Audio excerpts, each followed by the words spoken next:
What is going on, everybody, and welcome to another Simply Reliable Studios watch-along presentation as we are here tonight for Saturday night's main event. It is I, the Renegade of Wrestling, JJ Williams, and I am joined for now by Mr. Reliable, Walter Cruz. What is up, good sir? Nothing much. What's going on? Good to be here. Excited. The fact that You don't our truth, sound excited. I'm laughing because our truth is a freaking main event of a special or whatever you want to call this. That's the thing is we don't even know if he's the main event. That's true. I mean, there's a few matches here that could be the main event. Cena R-Truth could be the main event. Mm-hmm. Jey Uso, Logan Paul for the title could be the main event. Yeah. The tag team match with Punk and Rollins and Bron and Sami, that could be the main event. Mm-hmm. You know, there's quite a few things that could be the main event here this evening. Shit, the steel cage could be the main event. Yeah, I almost forgot The about the only cage. match that won't be the main event is the one that they added last night, Zelina Vega, Chelsea Green. Chelsea getting her United States Championship rematch. That's the only match we know won't be the main event. And that's not a slight against the women, but you know, when you put everything else in there, this is not going to be the main event. Yeah, that's true. But what do you think Although, about Zelina versus the hot mess Chelsea Green? I mean, Is there any chance that she's actually going to lose the title back to Chelsea?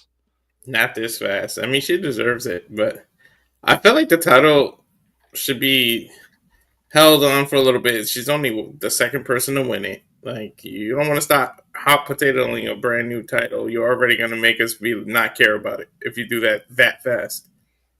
I mean, look at Lyra. Lyra's been pushing that IC title. Now it's just starting to become better because of what she's doing with Becky and everything. There was a few times where she wouldn't even defend it, and we're like, yeah, come on, make this title important. But her reign, she's still the original one, and they keep it on her. This one already changed, but it fit the change. So now Chelsea can be the chaser, and it feels good. But there's, I don't know, at least I wouldn't change the title back that fast. But Chelsea seems to be so loved by Triple H and their powers that be that who knows, they might pull the trigger. Like, Chelsea's got some good people having her backstage. I'll tell you that. Yeah, no doubt. I mean, I know Noah was very upset when Chelsea lost the title, and Noah will be joining us here eventually for the watch along portion. You guys know how he do though. The pre-show he usually leaves up to Walter and I or James and I or whoever else is on the call. Mm-hmm. But yeah, I know Chelsea is very highly liked backstage and very highly liked by the fans. So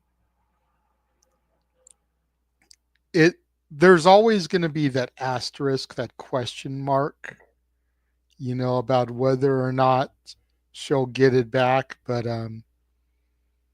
I definitely agree the fact that she's just not gonna drop it that quick. They're probably going to open it with this just to get it out of the way, to be honest. Now, I honestly think they're gonna open with the steel cage. That's true. Because these two can't keep their hands off each other. I think they're gonna open with the steel cage and then we'll go from there. That's the way I would book it anyway. I would just start the show with the cage down and go from there. So let's just get into that one. The steel cage match. Priest and McIntyre. Now McIntyre got the dub at Mania. A lot of people saying Priest will get his comeuppance here. He'll get his 50-50 booking. But I've been hearing rumors that Priest has been working for quite a while injured. So could they use this as a way to write Priest off of television for a while and just let Drew beat the shit out of him using the cage as a weapon, and then you get Priest off television? That's That's what I would do because yeah, there's rumors that he's loved backstage and praised because he's been fighting banged up, as they put it. But I mean, who's not banged up in the wrestling business? But he's apparently hurt. So I was gonna pick whether those rumors are true or not. I want Drew to win anyways because to be honest, I'm just tired of these two facing. We've been doing it since last year WrestleMania and the whole cash in and everything. Can we just like move on? These two both deserve better than just to continuously in one feud. And Drew deserves to be up there and start getting title shots again. I mean, he was the king of the pandemic era. Got to hold the title with no one around and doing all this. Like he deserves to get a real run again. Yeah, agreed. And Chris Rott's coming in here being our own Sean Ross Sapp, saying that he heard that Jey Uso versus Logan Paul is the main event tonight. Well, card subject to change. We'll believe it when we see it. Mm-hmm. That's why we don't put those type of things out there until it's been 100% confirmed. But you do you, bro. Yeah. They ain't even show a little thing. I got coverage will be getting shortly in a blink WWE screen. usually there's some funky music playing, and they ain't even got the music playing right now. I know. I'm like, what the heck? I usually like that song. Yeah. Or at least play like the old school Saturday night, like you did when they first was announced that they were bringing this stuff back. Yep. But oh well. But yeah, I think Drew wins either way. That's fair. Is it one of those escape pinfall or submission, or you gotta only pin? I believe it's any, but we'll see. We will see. Give me 1 second here.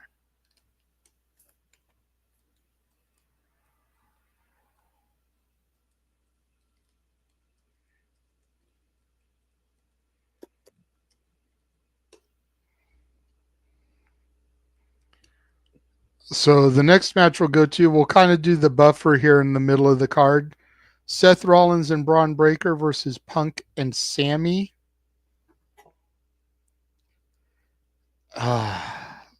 There's so much about this match. Like,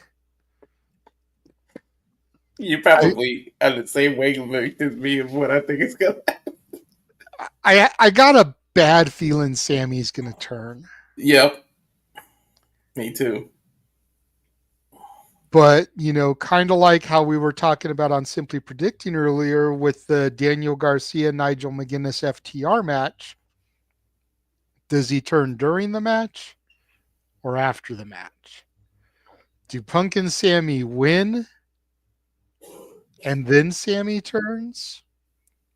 Or, like how do we get there? But really quickly, before you give your thoughts on that, popping into the stream live from the venue, Gino, what is up, bro? How are you doing, dude? Nice view. Yeah, you're pretty close. I don't know. Hype in here. They just booed Ron DeSantis on the building. Right on. You saying it's pretty hype in there? What's the turnout like? They're selling American Nightmare merch, Tampa Nightmare. I think Cody's going to be here. I think you may be onto something, man. Like I put into the chat, I called the return of Adam Cole before it happened. You could be onto something. Met up with Matt Hofstetter. Right on. I can't really hear you, I'll be honest. No worries. But I hope this content is worth the wait. What's the turnout like right now? How full is the arena? Okay. American made. And Okay. All right. It's a pretty good showing there. 495 pounds. That was a good strategy. It was a Good good stuff. shot. It was a good shot.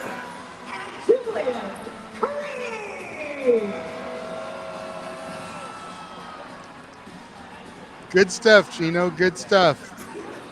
If this becomes annoying in any way, just pick me. Nice. Nice. You stuck for American Made in the heart of America there? Yep. All right. We'll go ahead and we'll let you go for now, Gino. We'll see you after the show, okay?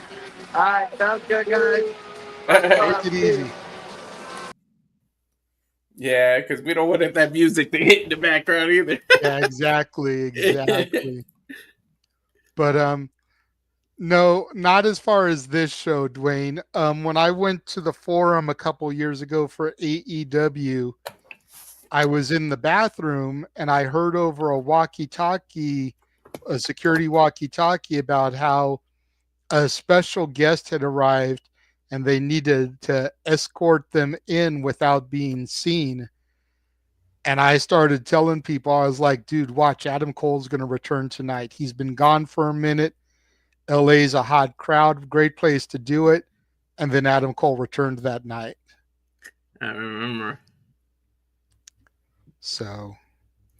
But in terms of the match, yeah, I got a bad feeling that Cena is going to, Cena, wow. Sammy's going to turn on Punk. And you know what it is, too? The fact that Punk said something like, everybody turns on me, I should have seen it coming, and people don't, like, I don't trust people, and people don't. The fact that he's dropping those little kind of verbiage makes me think, Sammy's going to do this shit, too. Like, and Sami needs that something new to the character. Even Jay was a little hesitant to give him the handshake that they have. Jay was like hesitated a little. It's like little nuances that you got to pick. They drop like little clues without like that are real subtle. I just feel like it's gonna happen. Either Punk may be getting beat down and start crawling, or not want to tag Sami throughout the match, and then when he finally trusts him enough to where he goes for the tag, Sami jumps off the apron, or something like that might happen. Yeah. Man, like, I don't think the plan was originally for Sami to turn heel, but I think it's kind of Cora Jade syndrome. Oh, okay. You know, you think about it, Cora Jade was supposed to have that run last year in NXT, but she got injured. Roxanne turned heel, got that title run. Mm-hmm. KO got injured. So now his best friend, Sami's going to turn heel to kind of pick up that slack, because Sami and KO are so intertwined that they can have Sami go heel, pick up that steam for KO, and then when KO's healthy enough to come back, they can bring them back together as a heel duo. Mm-hmm. So I think that's kind of what's happening here. Which is kind of weird, because it's like we have to throw out the whole ladder match in our heads because they heels just get back together. It's like, what the hell? You guys just beat the shit out of each other. But we know how wrestling is. And I don't know if I agree with that, Dwayne. Maybe it's just because I've always known him as a babyface, whether it's as Sami or El Generico. You know, I've always known him to be a good guy. I just want one El Generico versus El Americano match. Can we just do one? And it would be something if Punk turns, but I think that's the obvious thing. I think Punk needs to be the good guy that everybody turns on right now. You know, you just had Heyman turn on him, then you get Sami to turn on him, and you can just have all these other people turn on Punk over the course of a year.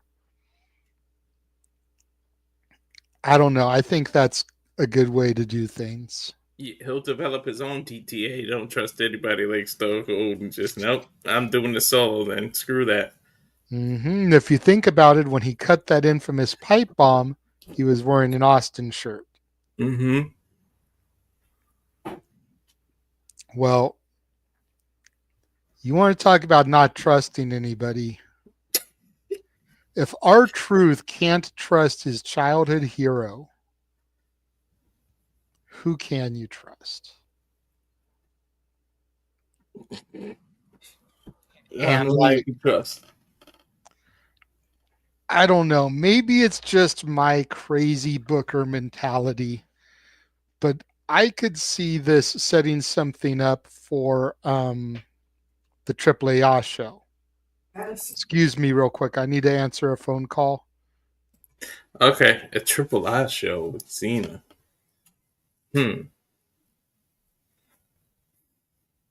I get what you're just saying, everybody. But me, I think somehow R-Truth's pulling this off. The main reason that I think that is because the title isn't on the line. Like, why wouldn't the title be on the line?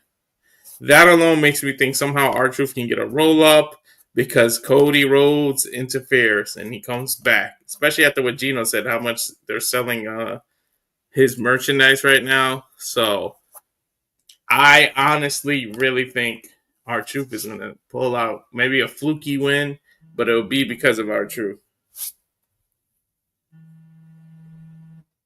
Yeah, exactly, Kate. That's exactly what I'm saying. That's what's going to happen. But I think he threw in a new trailer in here. Since he's taking a phone call, I can throw that. Let me see if he uploaded one. So I'll throw this trailer up, and then we'll do that. And now for a taste of things to come.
All the professional wrestling. But I see what you said. Then R-Truth would have to get a title shot because he won. Not really. It's R-Truth. But I wouldn't mind him getting the title shot. Who has been more of a company man and has been stuck where he is than R-Truth? This could be his thank you for his loyalty. The dude has been in the company for freaking ever. And the dude still looks how young. Man is older than Cena. Talk about Cena as his childhood hero. No matter what you give R-Truth, no matter what material, he somehow makes it work. To the point where Brock freaking Lesnar wanted to work with him. Even if it was just a segment to see if he could laugh, and he made him laugh. The fact that Brock says, I want to work with R-Truth, that lets you know how great R-Truth is. And I'm so glad for it. As we, what are we, 8 minutes away from what should be the start of it. I'm on Peacock. I don't know if you guys are doing NBC, regular television, or Peacock. I'm on the Peacock version, and I literally just have coverage will begin shortly. WWE big symbol, and it's a dark screen, so I have no idea what's going on. Usually they'll run video packages or do some kind of talking with Big E or a panel. So I'm not sure where WWE is going. We just saw Gino join us, and Gino was, I think it was the Creed brothers entrance was happening. So the Creed brothers are fighting right now. So maybe because of that dark match, or well, dark match happens after the pay-per-view, but because of that match that's just for the house show, that's why they're not doing everything that they need to do. But I'm not sure what's going on. But hopefully we can get this on track soon. But I think I just want to make sure. I'm going to look through this and make sure we didn't miss a match. Cena Truth, the Steel Cage, Selena, the tag match. Oh, we didn't talk about this. The World Heavyweight Championship. Jey Uso versus Logan Paul. Say what you want. Logan Paul is the best celebrity turned wrestler there is. You can hate the personality, but this freaking man can go in the ring.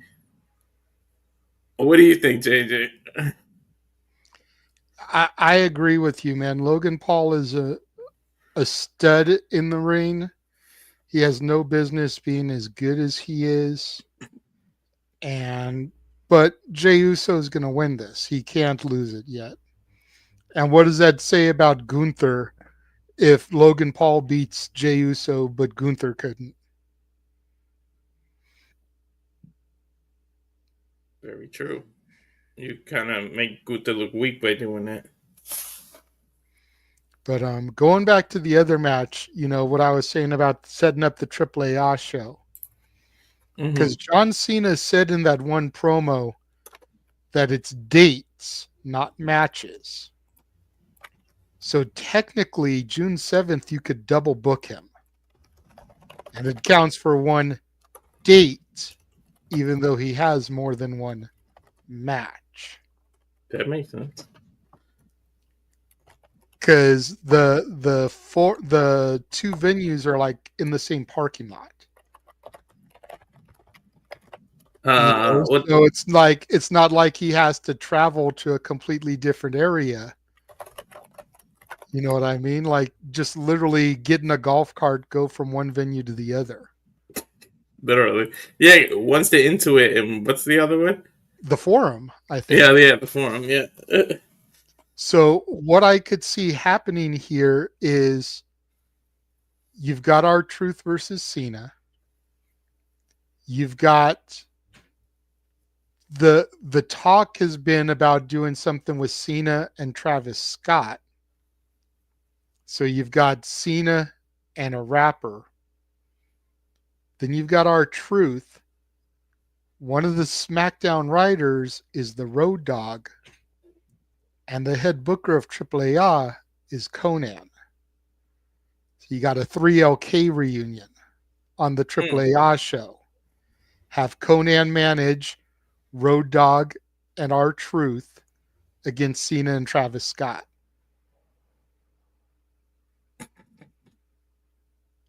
Dude, I'm here for it. And that can be early enough in the AAA show so as to not take away from the AAA Mega Championship and to give Cena enough time to recuperate so that if he wrestles on the Money in the Bank show in a title match, he's got time to rest in between matches. And he can jerk the curtain theoretically at the AAA show at noon Pacific, 3 Eastern, and he could main event the show for Money in the Bank and have like 7 hours in between matches. That's a lot of recoup. Well, I know everybody has been waiting for this man to join us. Thought he was going to be here at a quarter till, but nay. 3 minutes till. The Simple Man Noah Foster is in the building. Hello, everybody. It's been a while since I've done one of these WWE fans. This is the first time doing a Saturday Night's Main Event. JJ, Walter, good to see you again. Super Studios, good to see you all once again. This should be an interesting tour blog of Retro Fun Fest, interpromotional house show fun in between PLEs. But Should be some unique stuff to say the least. Still cage match. We got a Women's United States Championship match. We got a grudge tag match. We got John Cena and missing something, but I can't figure what it was. Oh, yeah. And the World Heavyweight Championship's on the line. So this should be fun. It's good to see you once again. I'm going to watch for the Peacocks. That says coverage will begin shortly. Excuse me. Yes, we also are using the Peacock. For whatever reason, they're not playing the background music that they normally use, though. I don't know if that's a glitch on their end or what, but... And maybe they got tired of it. I mean, I'm listening to Obsession in the background, so I mean, that's the only song I need to hear. Oh, and as you say that, the music just kicked in for me. Maybe they literally wait till like the 2-minute mark. Who knows? That should be interesting. I still have no music. I just got it. I'll try to go back out and come back in. Yeah, we'll figure it out as we go. But yes, folks, it's once again that time. So our studios that we bring you in toward the biggest shows, specials, PLEs, pay-per-views across all things wrestling tonight, Saturday night. It is WWE Saturday. Well, that was Thursday with Collision, which again, if I wasn't doing this, I would be asleep. So I mean, so this is no, you wouldn't, because you've still got the shenanigans that you've got to indulge in, like the chaos. That's deal with true. You all for 2.5 hours and bid you all adieu at 2 a.m. because that's been working so much better for me as of late. So I mean, but yeah, you will be happy to know Walter has a new show graphic since we were on the air last. Okay, respect. La Princesa. Of course, wearing a championship. Appreciate it. The NWA Women's Television Championship that she recently picked up. Of course, she literally just won that off, I believe, Max the Impaler. No, it was actually Big Mama. Oh, it was Big Mama? I thought that for some reason had that. She must have the other. I think Big Mama took it from Max. Oh, okay, gotcha. See, I've been out of the loop of the NWA for a little while, so same. I haven't been watching every week. I've basically just been trying to tune in when I know she's going to have a match, or when there's a match that gets announced that really catches my interest. For some reason, just watching them on X, it isn't hitting for me the same way. Nah, not like it was on YouTube, not like it was on the CW. Nah. I like to be able to watch it on my television. I think that's what it comes down to at the end of the day, the end of the day. Yeah. And just watching it on X on my little computer screen as opposed to my flat screen, it takes you out of it a little bit. So, well, it's like Speed. How does that thing freaking exist when fitting the internet? But that's a whole different conversation. Hey, you know what? Speed has two tremendous champions right now. You got Soul 2 belts as the women's speed champion, and then you've got the greatest luchador in Mexican wrestling history, El Grande Americano is numero uno. Congratulations on wearing a title with a speedometer sticker. Let's go ahead and get to something that actually matters a little bit more before you piss me off and I go back to that. Yes, we're in this together. Pause for you. Forever. I got it. Let me know when you get a shot of Florida.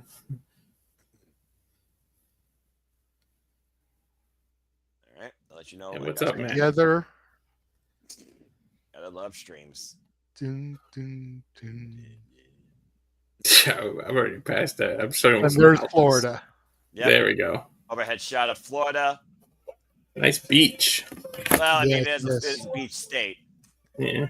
We got Joe Tessitoria, of course, bringing us into nice activities as he's been doing from the and of course we also are waiting to hear the voices of Jesse Ventura and Michael Cole and Pat McAfee. Crowd still filing in, it looks like, unless that was a shot taken earlier as they're going into the Yuling Center.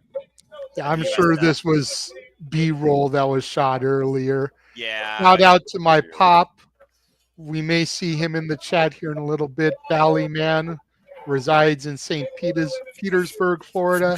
Nice. Shout out to Papa Gino and Matthew Hostetter, both of whom are in the building. Papa Gino did pop in briefly earlier. Couldn't really hear us, but nice view, good crowd for the evening as we take a look at the former Women's United States champion and the Secret Hervis. And there is the current champion, Zelina Vega. Of course, she'll be defending that title tonight. her first defense, I believe, since she's won that championship. I like that gear. And then there's this. Hey, you leave R-Truth alone. R-Truth is a former two-time National Wrestling Alliance World Heavyweight Champion.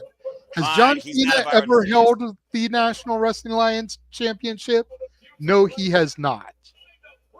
Well, anyway, he's not a viral disease like this man Logan Paul, who'll be challenging for the World Heavyweight Championship against main event Jey Uso. Speaking of which, there's the man himself in your city, looking to beat the YouTuber and go once again up against Gunther. Where's at the belt? Money in the Bank.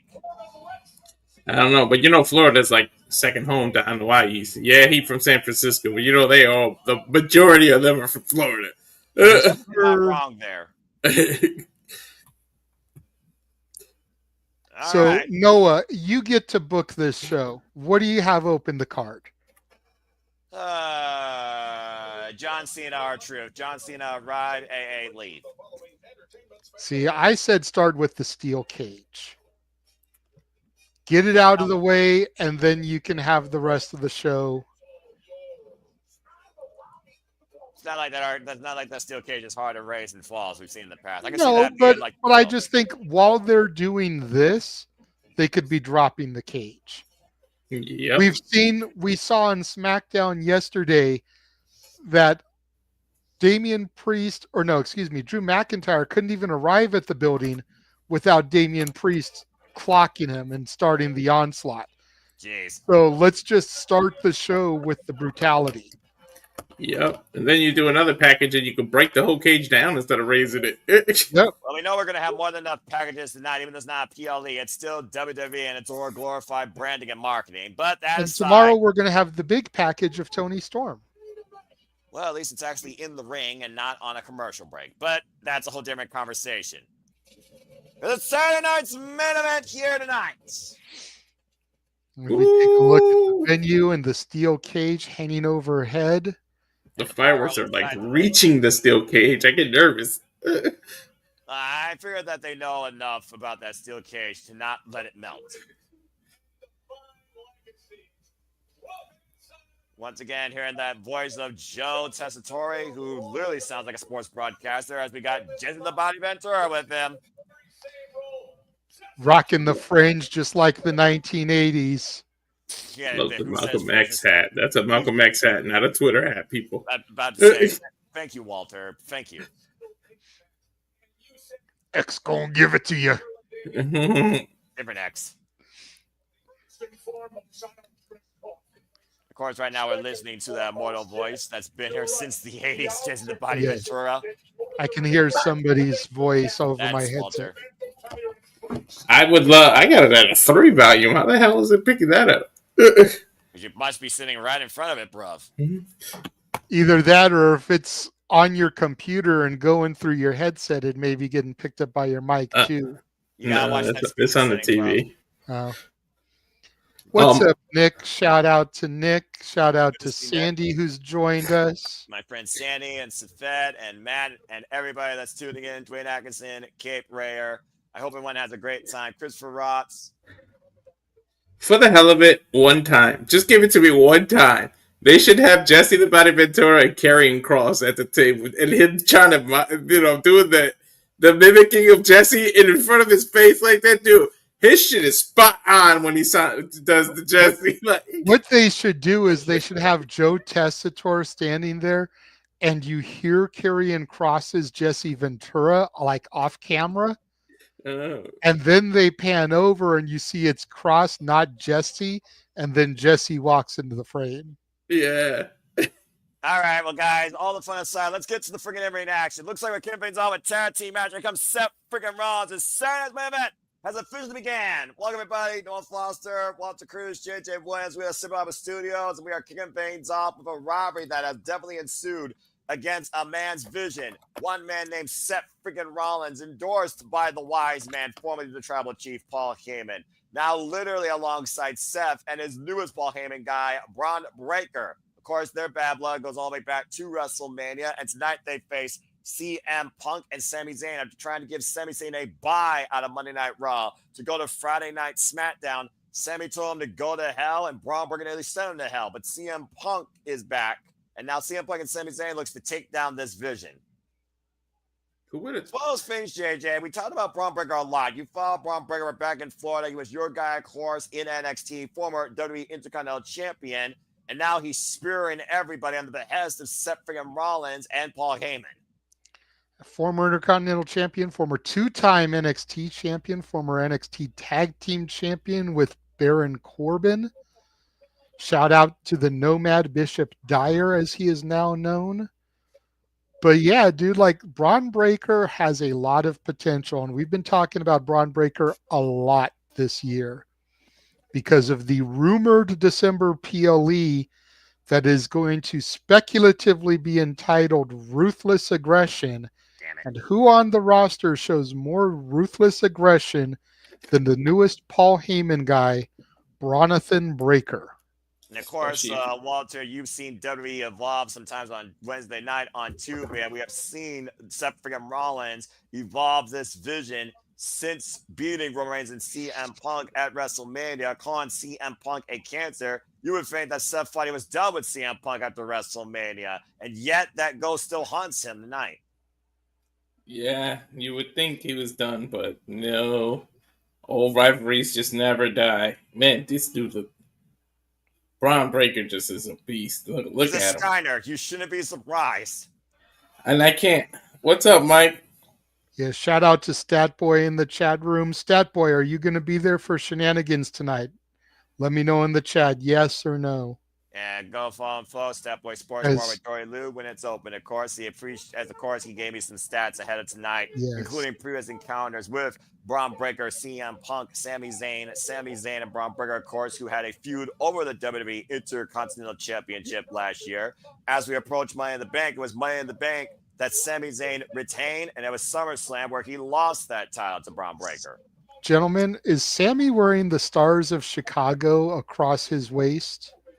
I think so. It looked like it. No, me and JJ were kind of, yes, he is. We were speculating that Sami might go heel tonight, might turn on Punk. But what are your thoughts on that? Could you see something crazy like that happening?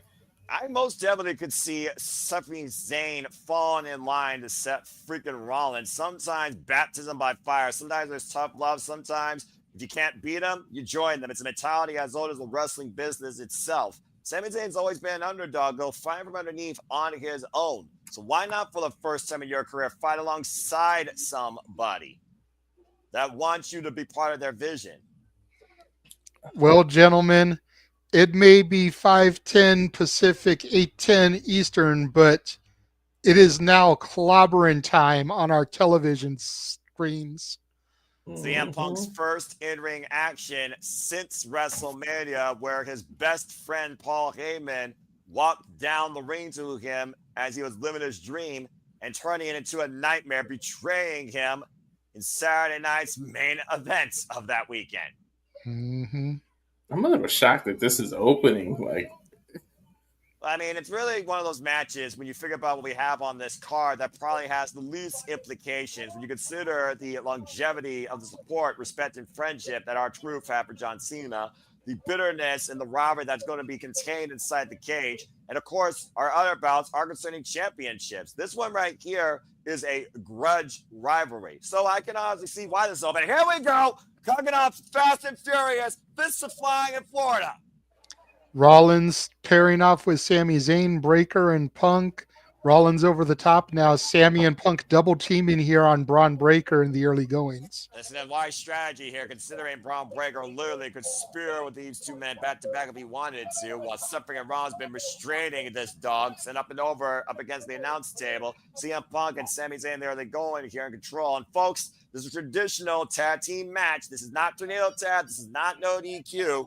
As the bell is officially rung for this first contest here tonight, Sami Zayn and Seth Rollins squaring off. Everything we said about Breaker was proven, as it literally took both of them just to get him out of the ring. Yep. Well, again, how do you keep a dog on a leash? Seth Rollins right now. Oh, my! And Braun running through Sami Zayn. Damn. Sheesh. And here comes Bron, who's now legal. Bron Breakker with Sami Zayn. Of course, these two fought, and watch the athleticism, the agility. Good God. Dude, you could ask me, you want to get hit by a car or by Braun? I might choose the car, to be honest. Look at the velocity and distance Bron Breakker covers, JJ. Yeah, just God scary as we go to commercial break. Fuck television. The first commercial, of course, because that's bound to happen here.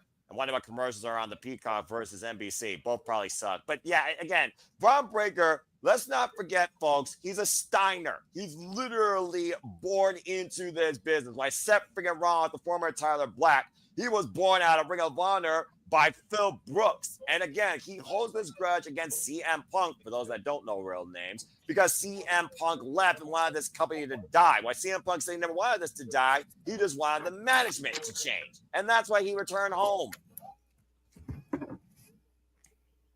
And right now we're on a full commercial break as we're just basically, bringing you folks in against our first match here. And as JJ alluded to, talking about Statboy Mike, shout out to Statboy Mike, but again, for some of these stats, some of these match throwbacks, of course, again, Saturday's main event is stemming off the events that have happened since WrestleMania. Of course, that was April 19th and April 20th, as we are just a little bit over the month out since then. So again, to everyone that's been tuning in, before that point, at that point, up to this point, or right now, thank you all so much. Please subscribe, comment, tell a friend, and please stay tuned as I have a short interlude once the show's over, as we will transition into the weekly moderated conversation of Wrestling Madness by the Renegade of Wrestling JJ Williams, known as your Saturday Shenanigans. Stay tuned to see what's on ballot for that.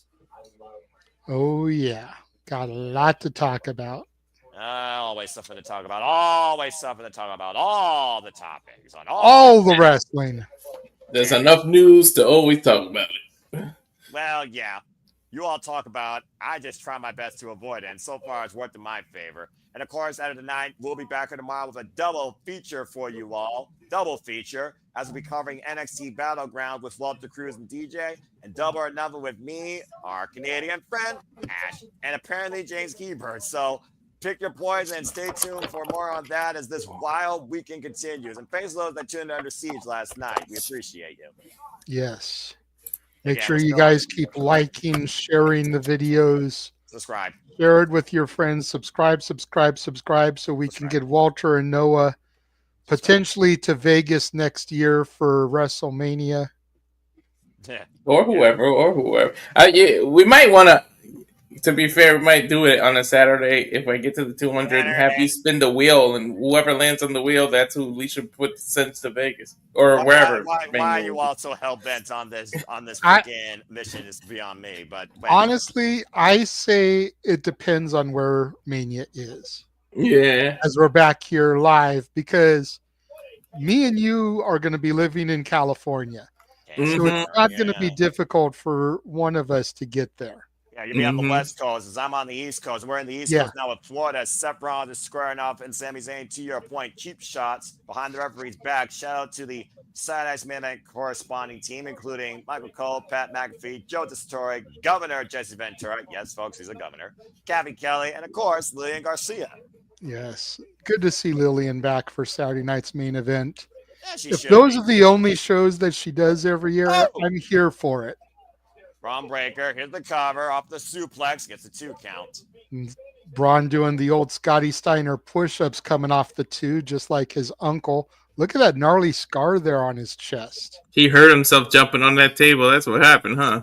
Well, I mean, again, reckless abandonment be damned when you pull this dog off the leash. Now we got Seth freaking Rollins in the ring. Seth freaking Rollins knows all about injury. Been literally fighting with injury while he was World Heavyweight Champion. Of course, previously challenged Main Event Jey Uso for that title. And it was CM Punk that ruined that plan to regain that vision for the Visionary. Time made a CM Punk. Do you guys think there should be a name to this little climbing group, or should we just leave it with Seth and Bron? Well, again, he calls this his vision. The vision seems like the most appropriate name here, but I would just call it what it is. Just call it the people in the group. JJ, your thoughts? I like calling it the New Dangerous Alliance. The New Dangerous Alliance. You know, you can drop the new part if you want. You just call them the Dangerous Alliance. Code Red Code red to your point. Cover on Seth freaking Rollins. Kicking at 2. And The the look CM on Paul Heyman's face is the same look I got. Jesus Christ. When did CM Punk start doing pop rocks? Dude. Apparently, taking a page on one of his adopted daughters. Of course, congrats to Roxanne Perez, officially signed to Monday Night Raw. Oh! And qualified for Money in the Bank. And Julia, of course, on SmackDown as CM Punk takes the Bulldog and clothesline, wiping out Bron and Seth. Officially signed to SmackDown and also part of Money in the Bank, which of course will be covering in June on that double feature day, Saturday. I thought they said you can't teach an old dog new tricks. Well, when you're CM Punk, I guess you might try to be timeless. Elbow drop, cover, up the far leg, kick at 2. I'm still dumbfounded at CM Punk pulling off pop rocks. I wonder what Roxanne's got to say about that. I'm sure. I wonder if he told her. It's got to warm her soul to be like, my daddy did that. I mean, she did say she was a Drew McIntyre fan, now not a CM Punk fan. So I mean, that was all in heel heat character. Roxanne is starting to get babyface reactions again.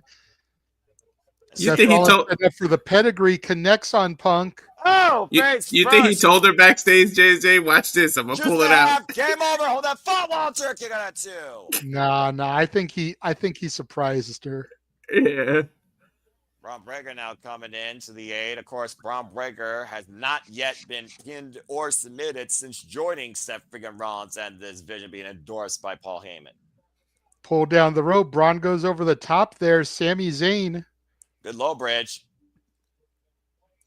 And right now, Sami Zayn looking to go off the top rope. Springboard moonsault wipes out Bron. Oh my God, his boot literally hit the top of Bron's head. That could have been dangerous. And could literally be over for Bron Breakker here. Can Seth Rollins and Bron Breakker bounce back? Stay tuned. We got another commercial break here on Saturday's main event. Fuck television. We need 2 in the middle of a match. Like, come on, dude. Like, didn't we just come back? Yeah. About to say, this is WWE. Are you really surprised? Do you realize what you're watching? I'm just saying. I know, but damn, Jesus. There's less commercials on Netflix. Shit. Less commercials on Dynamite. On Max. Anyway. That's debatable, but anyways. Actually, no, it's not. I've counted. Don't get me started, JJ. You realize who you're talking to, right? Do you know who I am? No, but I'd like for you to tell me something. What?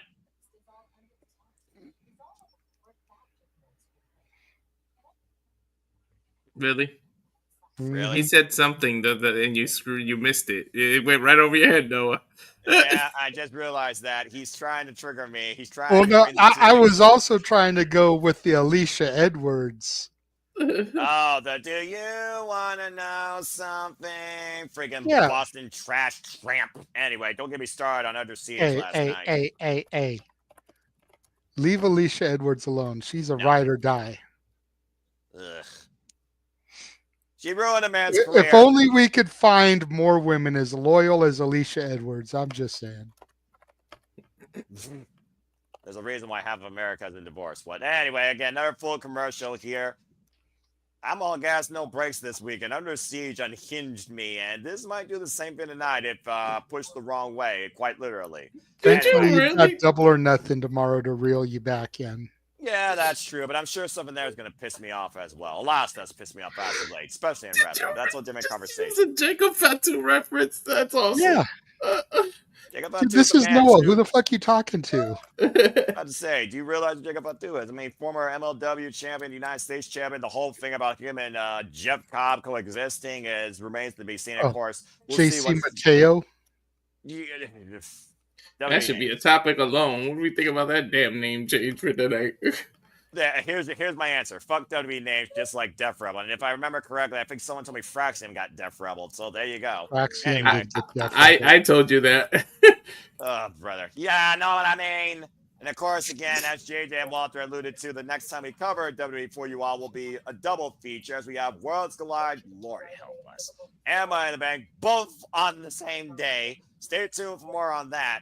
And House of Glory Puerto Rican weekend. Well, I got Tomoyoshi E versus Mike Santana, so I'm already looking at that more than the other two shows. But I will say this. last year's Money in the Bank, despite Drew McIntyre once again failing the men's, that men's Money in the Bank has devalued so much since Austin Theory's United States thing. Anyway, last year's Money in the Bank matches were very well executed. I thought that the winner for the women was very well deserved. Of course, now it's Tiffany time being the SmackDown Women's Champion, and the women's Money in the Bank still has 100% successful cash-in rate. So we'll see what happens this year. Yeah, I don't know who the other people are going to be in the women's match. We've already got 4 of the 6, but I'm calling Roxanne Perez right now to win the briefcase. Well, you got Roxanne Perez, you got Mommy, you got Beautiful Madness, Julia. Yeah, Mommy doesn't need it. I do agree about that, but how about a CM Punk? And Alexa Bliss doesn't need it. I agree. And we're back on Saturday night's main event, but who needs to win here more between Seth freaking Rollins and CM Punk, the rivalry that's been literally going on since Survivor Series 2023 when CM Punk made his return back home to WWE. We might not be able to agree on who the winner is going to be, but we can agree that that's going to be one of the best stacked women's Money in the Bank match in history. Nice clothesline from Punk. Drops Rollins center of the ring there. Both men down. Referee checking on him. Right now, there's no Bron Breakker and there's no Sami Zayn. The same way Bron on the outside, though. Neither man have no one to tag to. Loving the old school look for the referees here. Bron is right there on the ring apron there. To your point, hand extended. And here comes Sami Zayn. Yeah, both men right now getting to their corners. Hands reached out. CM Punk reaching out to Sami Zayn. Tag made to Sami. Tag made to Bron. Here we go again with these two. Swing and a miss. And Sami Zayn going up Bron. Waves the Blue Thunder bomb. Able to counter. Gets to the midsection. Bron possibly looking for a power bomb here. Oof. And Sami Zayn able to scout it. Going out of the corner with the tornado DDT. Sami Zayn fired up here tonight.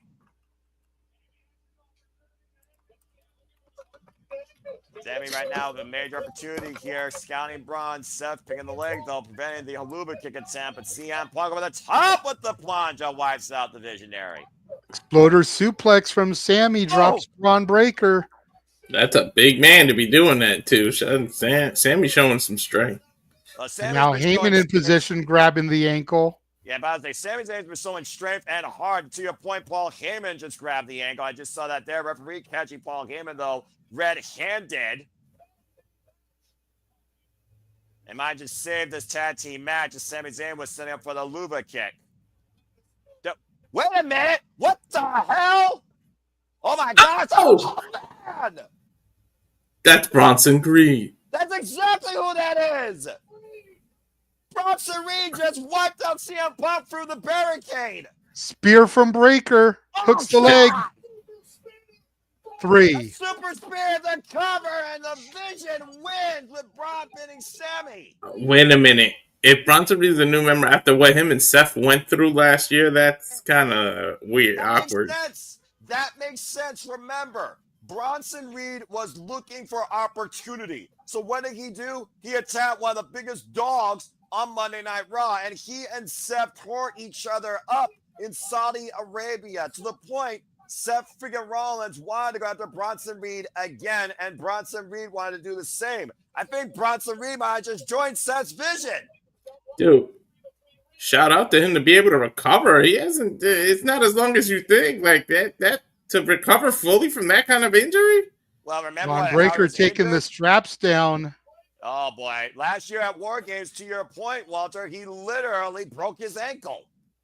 Might be a hug. You called it, Walter. And look at the look on Seth's face. You have got to be kidding me. Seth Rollins, Bronson Reed, and Bron Breakker and Paul Heyman? Dude, those are some brick walls, bro. That is power personified. Braun and Bronson shaking hands. Talk about pulling out a wild card. You guys were looking for a third person tonight. How you like this instead of Sami Zayn? Bronson Reed is back. Too bad they got rid of Braun Strowman. They could have added him to the fold. Braun, and Bronson. Right. I'm trying to get to him, and I just got too much for the senton. Bronson Reed looking to make an impact here. First night back. Rollins and Breakker holding the arms and legs of Punk. Tsunami connects. And Sami said, Tsunami! Which makes it worse because, you know, in wrestling, you usually do this to catch the opponent. Yeah, he's flat, stretched out. Remember, Bronson Reed took out Seth freaking Rollins with 7 tsunamis in a single moment on Monday Night Raw. I don't think he's going to do just one right now either. Message sent by the visionary. Again, the architect with a plan. Seth freaking Rollins once again destroys CM Punk with the help of not only Braun Breaker, but the returning Bronson Reed. Good luck trying to counter this vision. Dude, Seth has got 2 pit bulls protecting him. Like, this is great. 2 grizzly bears, dude. Ugh. To go backstage with Kathy Kelly and the Secret Hervids and the former WWE Women's United States Champion. Salute the woman. Dude, Bronson never crossed my mind because I just didn't think you would recover from an ankle that quickly. I don't know about how you felt, JJ, but I didn't even think about it. I did mention him as could be part of the thing a long time ago, but I said it would have to take a long time. Yeah, I'm surprised to see him back so soon, but with some of these wrestlers, like, they've got fucking Wolverine healing capabilities, so... And one of those men still to come later tonight in John Cena, who takes on R-Truth. Title now on the line. Yeah, John Cena, who recovered from a freaking 9-month year injury in like 2.5 months. And came back to win the Royal Rumble in 2008 from the number 30 spot. Let's forget it, Madison Square Garden. And that was 2008. Just imagine how far along we came in medicine and technology now. So, well, think about history in 2025. It was Chelsea Green that won inaugurally the WWE Women's United States Championship. She set the pace for that title. She was the hot mess of the U.S. Now she has her Secret Hermit. She's looking to get that back. I love me some Chelsea. Yeah, it's still a crime against America that she's no longer wearing that title. Piper Niven and Alba Fire here. Agent P, Agent A looking to right an injustice here tonight. Can Chelsea Green win the title back from Selena Vega? Are we just going to completely overlook the fact that we've got a Canadian and a Puerto Rican fighting for the United States Championship? Well, America's the melting pot. Just throwing that out there. Like, we just going to overlook that fact? I mean, it's more international than the Intercontinental Championship. I mean, before you know it, WWE will create their own international championship. Probably be more worthwhile than the Speed title. Who knows? Anyway, there is nothing more prestigious than a championship being held by the greatest luchador of all time, El Grande Americano. Chad Gable, Chelsea Green goes up against Selena Vega to try and get her title back. Let me come out for this commercial break. Fuck television. Get me started, JJ. Don't get me started. While you're a few seconds ahead of me, I have no problem echoing you like a parent, except saying that he's Chad Gable until the cows He is not Chad Gable. Prove it. I'm not going to do this. I'm not going to do this. Prove it. Noah. Okay, let's see. Prove it. Same body mass, same tattoo. That don't mean shit. Prove it. Voice tone. Yeah, that's Chad Gable. The American-made colors, American-made mask. Attacking the same people, working alongside American-made, being interfering in American-made business. Must I go on? Applying yes, because you still can't prove it. You're just speculating. Like you're in the court, one that has half a brain, like Sid Vicious, that can't see clearly. Noah, like in court, all that you said is circumstantial. It's not what you know; it's what you can prove. Oh, good Lord! No wonder the WWE universe is considered stupid. Anyway, the fact that his freaking gimmick of a fake luchador is more successful than being freaking prototype Kurt Angle this day and era where he could be United States champion is a damn crime. I still say he should have won the freaking Intercontinental Championship at Clash of the Castle last year, but that's a whole different conversation. And Selena Vega's finally got a title, so I mean, there's that. Now let's see if she actually can do something with it. Side note, Rant, if you're gonna give us this many commercials, can you at least make them different? I've got the same damn Target commercial 4 times already. I mean, I'm watching on Peacock. I've got no commercials. Brother. Hey, I'm watching on Peacock too, but I don't pay for that extra tier. Well, no, I've just got a holding screen. Yeah, and I think I'm logged into your account, Walter. So I don't know how you've got commercials. those commercials, guys, are based regionally. You got to consider that. All right. Oh yeah, that's true. Before I go into a rant on television, Chad Gable and Selena Vega being the United States Women's Champion. Again, folks, for those that just now tuning in, we're one match in. It is Seth freaking Rollins and Bron Breakker with the win, face the returning Bronson Reed that has now joined Seth and his vision. So good luck overcoming that threesome and Paul Heyman. That's a pretty dangerous alliance to your point, JJ. Yes, it is. Yes, it is. And also to my point, there is Chad Gable and El Grande Americano in the same place at the same time. So until you can prove to me they are the same person, I have physical, photographical evidence that they are not. Plant. We'll see. Don't care. Prove we can prove that he's not. You can't prove that he is. No. Yeah. You guys can't prove nothing because all you see is what's on your screen versus what you should know who the person is. So shut up. This is going to keep going. This is why WWE is still so mid to me in the world of professional wrestling. Thank Christ. We should use that for Noah's plug graphics so that every time we plug Noah, he's got to see Chad Gable and El Grande Americano in the You remember when I literally tore your ass apart about the freaking Ali and Aubrey one? You do that, and I will make sure it turns into a racist slur. Don't push me. I'm warning you. Don't. East Coast to the edge. Anyway, still on a commercial break here as I'm already pissed off as it is. Now I'm not asleep. There's no collision. I'm watching fucking commercials. Chelsea Green's not the champion. So far, not a good night for the simple man. Then again, I had to call that bullshit last night under siege with Botox-infused fake-ass Mounties ruining a women's tag team scene and a freaking mentally deprived Vixen challenging for the Knockouts World Championship while a Jersey Shore ripoff is trying to freaking ruin TNA as I knew it, trying to abuse a 40 that he doesn't own because he was Avery Rain's lapdog who wasn't euthanized because he has no power in WWE because she gave that to Stevie Turner. As we get back here for Saturday Night's main event, there is, of course, the LA Sky Scene as we'll be covering Money in the Bank. Again, folks, Money in the Bank, Saturday, June 7th, after Worlds Collide, presented by WWE. And I can say that now because we actually have WWE talent. Well, you know, they actually did something right. WWE and AAA. So stay tuned for more on that. Told you all along it wasn't going to be NXT. From East Coast to West Coast, we're back here in Tampa Bay, Florida. You just get a beautiful shot of the skyline there. Definitely a tourist trap, if nothing else. Florida is one of those places that I never really considered going to, but I wouldn't mind, seeing that. I definitely did not mind seeing Bronson Reed return, though, and destroy CM Punk. I'm sure Sami Zayn wasn't expecting that as we're looking back at the replay here, JJ.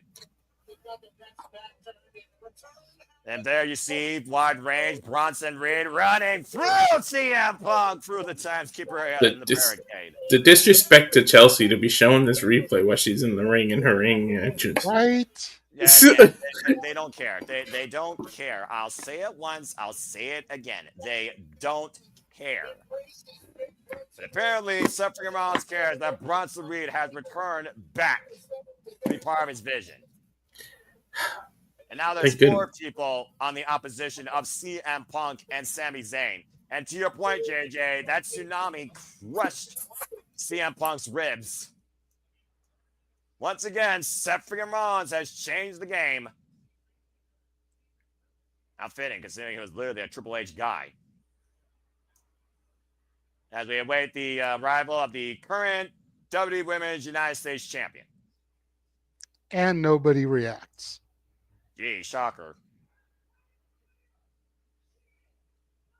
I will say that's about Selena Vega, former TNA Knockouts Tag Team Champion, 29 days as champion, her first defense, and she currently does have a 4-0 career record against Chelsea Green, so I'll give her that statistic. Is she 4-0 or she's just 4 feet tall? Probably both.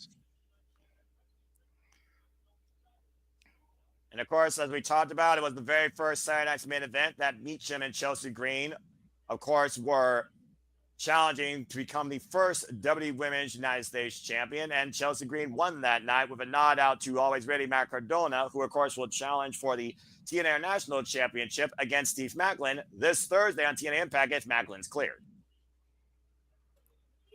WWE, can you just sign Tiffany and just have her squash Vega and be the Puerto Rican princess of WWE, please? Right. You wish.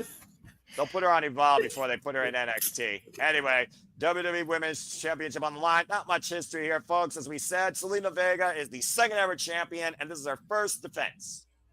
Bell sounds Chelsea coming right out the gate, taking down the champ. And look, you trigger Looks a like hot she's mess. ripping out some of her extensions as well. You trigger the hot mess, all bets are off. You know what happens when Chelsea Green's unhinged. If you saw Laura Vaness in TNA, you know exactly how dangerous Chelsea Green is. She don't give a damn.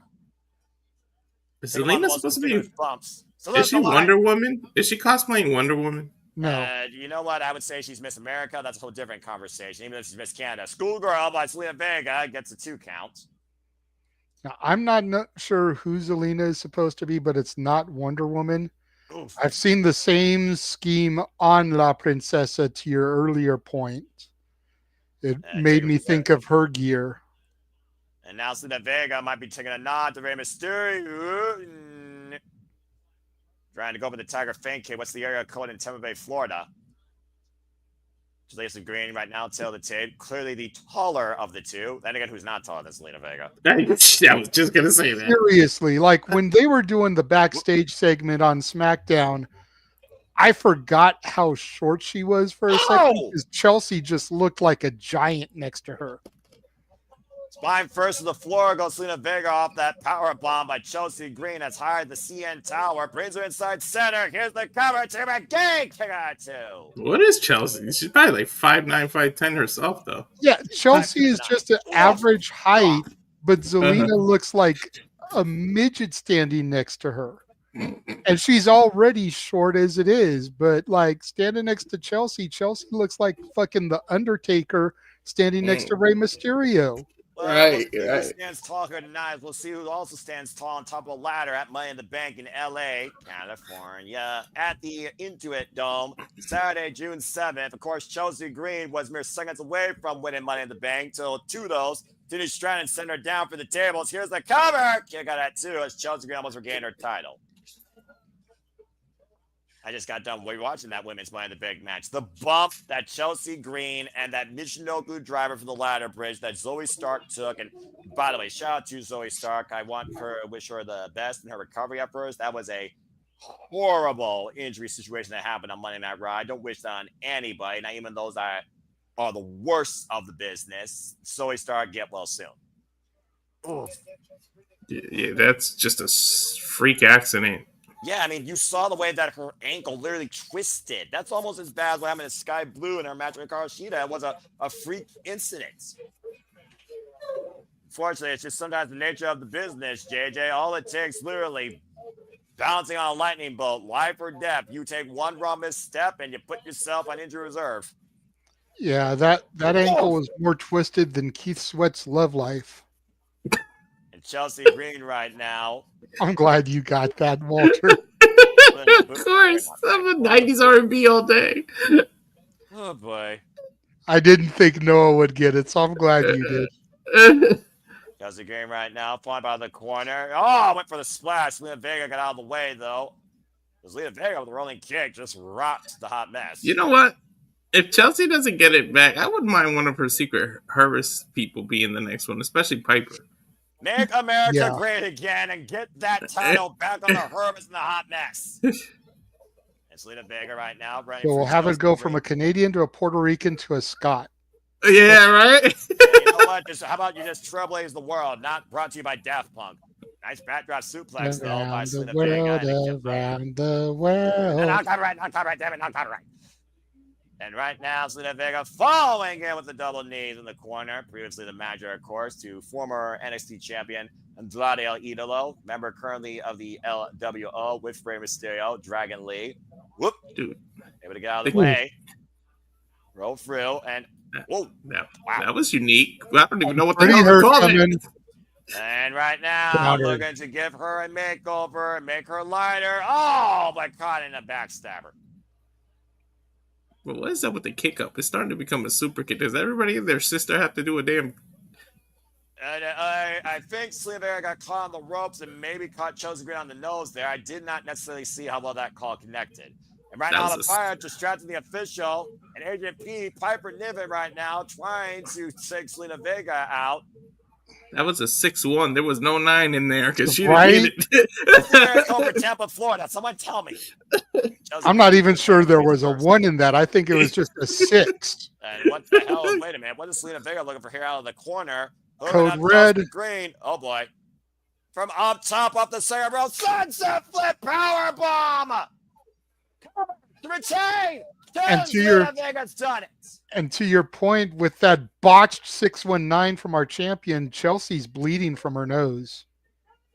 And Selena Vega has once again painted the town red at the expense of Literally. Chelsea green. Literally, indeed, JJ. Right? Yeah, Painted well, the either town way, red with Chelsea's blood as we take a look again at the code red off the top. And sunset flip power bomb to your point. Out of the corner, Selena Vega, So- deep stack up. Are we Selena going to Vega see has that regained move in the like championship. every match tonight? Because we saw Punk do it, and we saw her do it for the win here. Well, I still If John consider it Cena more- does a fucking code red, I'm going to lose my shit, y'all. I mean, I just He saw has that done it figure. before, hasn't he? Yes. Well, I have coming seen up it next, before. we'll find out. Well, I mean, hey, at least it's not the main event. John Cena beats our troop in less than 5 minutes. Coming up next is Saturday Night's main event, folks. Brought to you by Dude Wipes. Yeah, because, you need to wipe your ass of this situation, I guess. Well, Chelsea needs to wipe her nose, poor girl. Yeah, that's a whole different conversation and a different tissue. And we'll be back here short after this commercial break. Fuck television. They went And from fuck that Cardi to B, Cardi too. B. Yeah, exactly. Fuck cares about Cardi B. I don't know. The only thing people like about Cardi B are her assets. I don't even Ain't like her that. rapping, that's for damn sure. I don't even like that. It's too botched. This is what happens when you make pop culture more predominant than actual in-ring competition. This is the WWE. But yes, the first ever 2-night SummerSlam history to come in August, and we will be covering it. Will it actually be better than WrestleMania? Will it actually involve someone with better musical talent ruining a main event? Stay tuned. And that's a No, low bar, by the Mikey, way, to apparently surpass. the main event is going to actually be the title match. As That it should makes be. sense. I mean, his Whatever. name is literally Main Event Jey Uso. Yes, but Yeah, how I many don't times figure has the that. World Heavyweight Champion been in the middle of the card? True. How many times have you been the opener? Your Honor, I would like to talk about WrestleMania Saturday night this year, WrestleMania Sunday night last year. I rest my case. Anyway, again, different conversation. Still fuck television. Damn it, Selena Vega. Chelsea Green, I salute you still. Get your nose fixed. All right. Well, again, we're back on a commercial. We talked about a little bit what's coming up. We talked about a little bit what's coming up tomorrow. And, of course, we'll have a short breather for a moment. Thank the Lord. Till then, but also shout out to everybody that's celebrating and enjoying Memorial Day weekend. And, again, to Memorial Day, for those that do celebrate, it's about honoring the fallen and remembering them. Respect. Well, you mentioned everything that's coming today and tomorrow. Why don't we show people what's coming beyond that? Yeah, And now for a taste of things to come.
Why are we doing 2 nights with SummerSlam? It's ridiculous. You're literally killing people's wallets worse than terrorists. But anyway, and again, folks, you haven't figured it out by now. Here at the Super Bible Studios, we truly embrace, encompass, celebrate, watch on, react, criticize, like John Lambert tonight.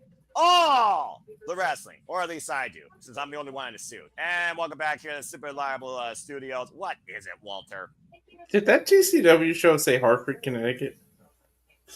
Probably. Yes. Do you remember which date? I can double check for you. No, I think I saw June something, but I'm not sure. Gotta freaking get a timestamp there. I think I know what's going through this man's mind. If you all know, you know, folks. But anyway. Yeah, because he's still in Connecticut, and if it's Ding, before ding. he moves, he's thinking about going. Yes, July 5th, Hartford, Connecticut at the Webster. And of course, there you see again another Fanatics game promotion here as we look towards the New York area. Sandy, a lot of that has to do with the fact that, number one, I don't see the graphics for those because I don't really follow the websites. And two, we got to make sure we've got a team that's willing to be up at the buttfuck crack of dawn Eastern and West Coast time that's willing to cover that shit. I'll tell you this much. The New Japan America stuff that happens on American soil, we cover all the time. Yeah, but I'll The tell you this actual much. shit that takes place in Japan, little bit of a harder thing to try to cover.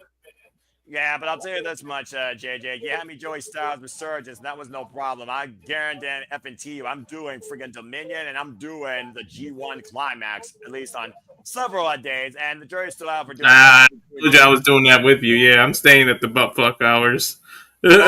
You are brilliant, and I applaud you for that. Now we just got to figure out the great Stardom shows that are coming up. Maybe the finals, the 5-star Grand Prix, when that comes. Damn it, guys. The summer of the round robin tournaments is coming up for Dragon Gate, for Noah, for freaking Stardom, and for New Japan Pro Wrestling. So there'll be more than enough options for us to really be up at the craziest of hours before dawn. Trust me. Damn it, I took too much time off for the move. Dude, Chad Gable is fighting Vikingo at Worlds Collide. What the hell? Wow. Not El Grande Americano, Noah. Chad Gable versus Vikingo.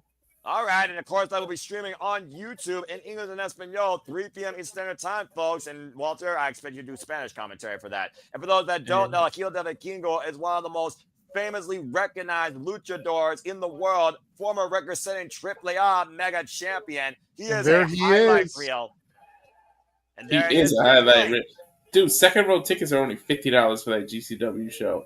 But GCW, go, bro, go. I took too much time off for the move already. I might not have enough time. Damn. You know, play it by ear. That's all I gotta say. Again, priorities over passions. Why do you think I haven't gone to a wrestling show yet this year? Wait until you move out here. Come to the one on September 20th in LA because I'm going to try to go to that one. All right. If everything goes good with the show I'm trying to go to in June, then I'll probably deja vu it in September if I don't have my own car by then. I know my friend Noah in Columbus, as I was going to Monday Night Raw, I think, next month, and I'm like, probably not. I don't have the money right now. I got to figure out my freaking house note mortgage rate went up. And I'm also doing some housework, actually, trying to invest in this. So it's like, I'm not traveling or doing anything this year. I'm not doing anything anytime soon. I haven't done anything since Fright Night Dynamite last year in October. You might be doing Vegas next year. Subscribe, people. Stop I mean, you could always go to the Gathering of the Juggalos in Thornville, Ohio, and see the GCW shows on those days. Depends. I could just imagine Noah at an ICP heavy event, dude. The Gathering of the Juggalos and Noah Foster. Wow. Oh, JJ. Insane Plus, clown. Everything I gotta do, it's gotta be Greyhound and there's gotta be lodging. So again, a lot goes into my stuff because I don't have a license, I don't have a car. So again, you have to wait and see.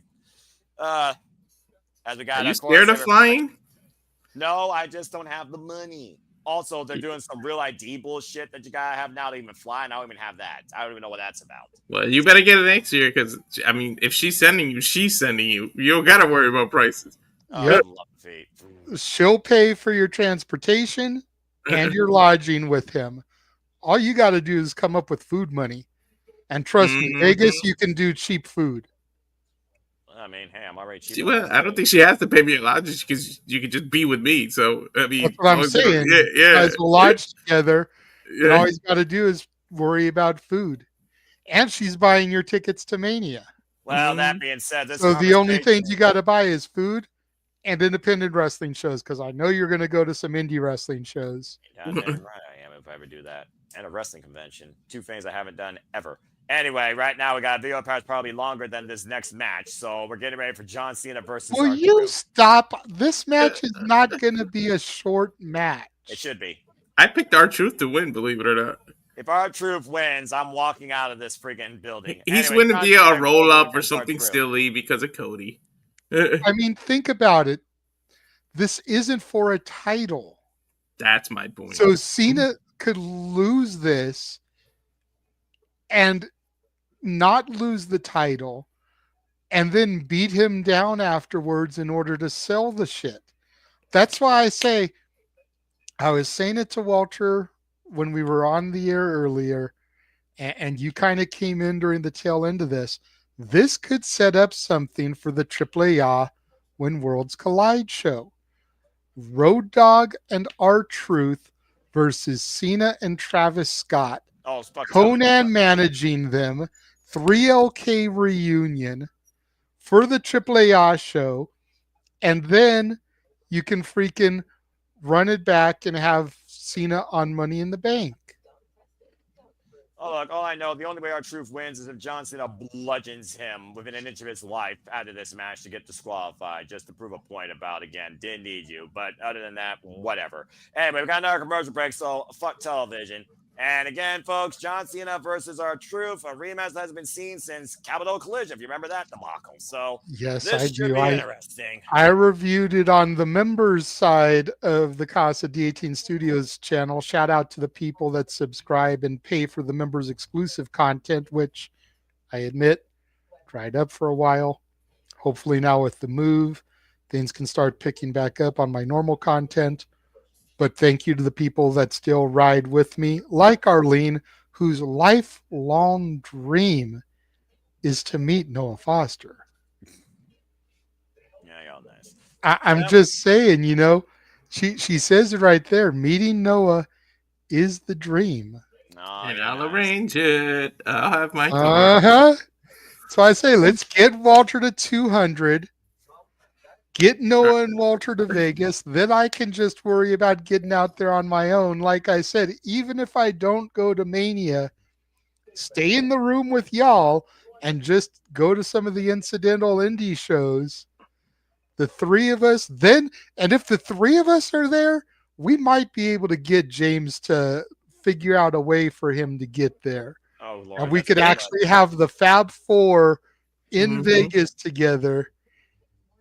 Just think about the content videos we would put out, because we'll be all in the same venue. We'll be all set up cameras and doing videos. I remember the last time I was in Vegas for wrestling when Jeff and I were there for the pipe bomb.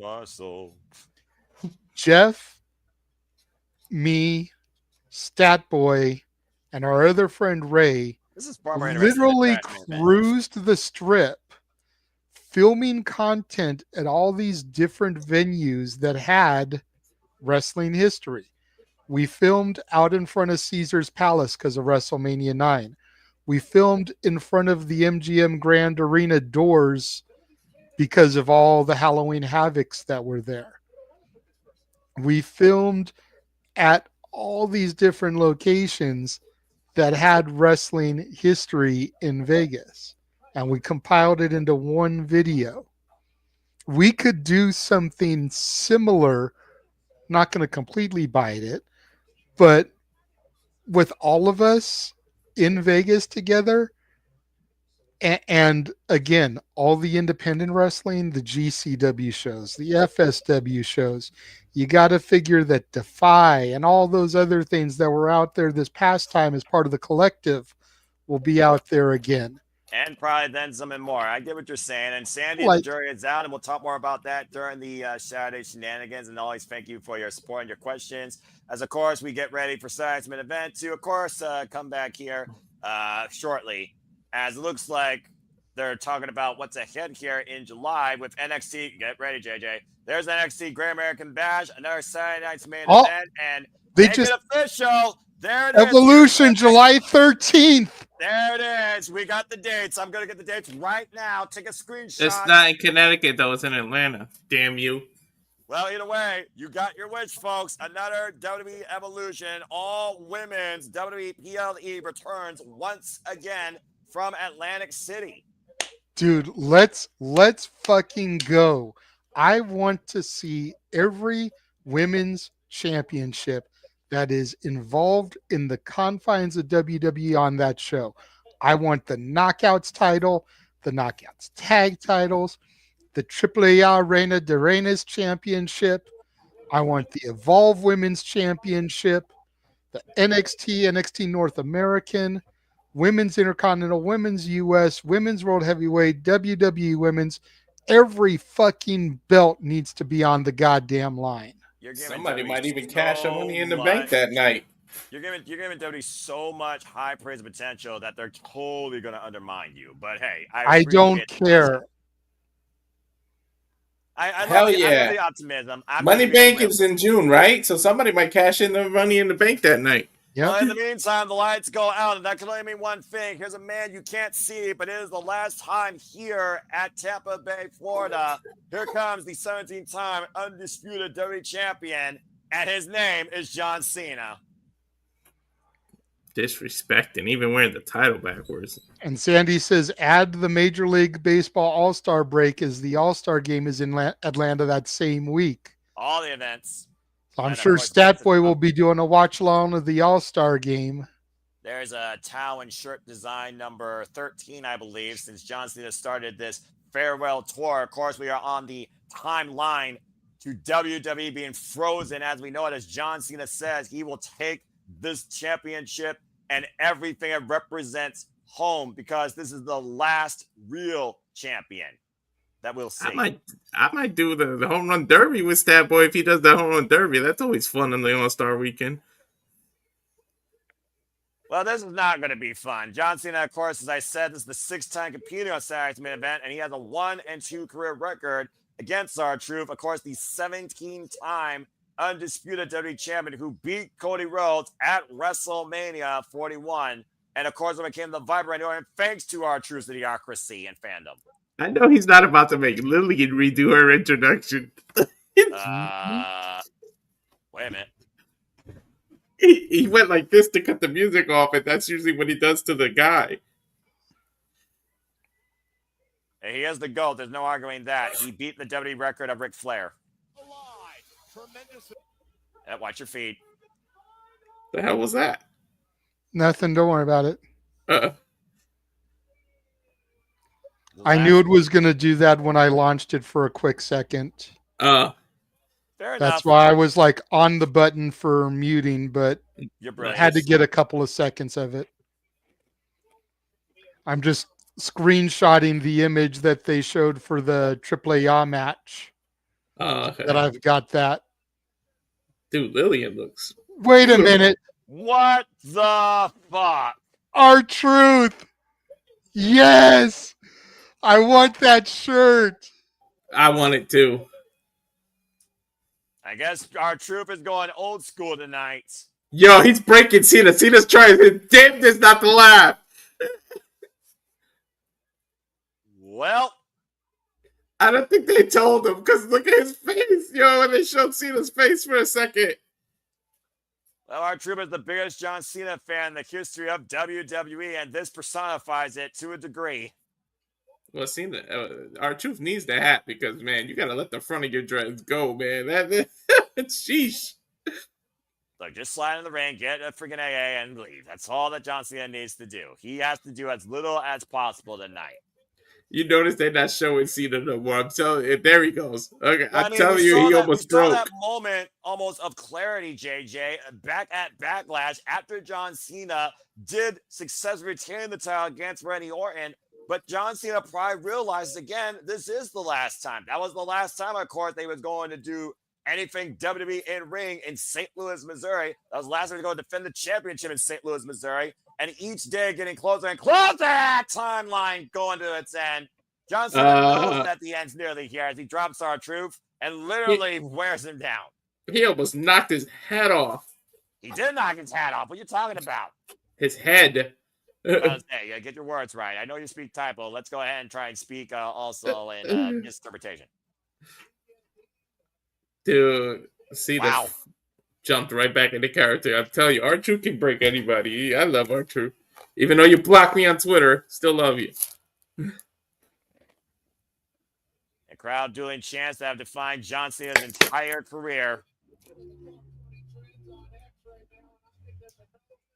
And John Cena just squaring off against R-Truth here in the corner. And this is the third one-on-one match, of course, between R-Truth and John Cena. Capital Punishment 2011. Did he knock the coins out of him? What is that? A couple of earrings, probably. I have no idea. Piercings, I guess? Yeah. I mean, Jordan Grace learned a thing or two about don't wear piercings while in in-ring competition. If you remember what happened to her in TNA, but that's a different conversation. Silicon on that, of course, Damien Priest and Drew McIntyre inside the steel cage. And to y'all's point, the main event, Saturday night's main event, will be main event Jey Uso defending the World Heavyweight Championship against Logan Paul. The Maverick Logan Paul. I'm He's the loving it. Maverick. John Cena's the greatest of all time. Everyone's got a catchphrase and a nickname in WWE, apparently. And John Cena right now with his trademark shoulder. Oh, here we go. Well, Proto Bomb. I say I haven't seen that yet, and thank you, JJ, because You there can't it is. see me.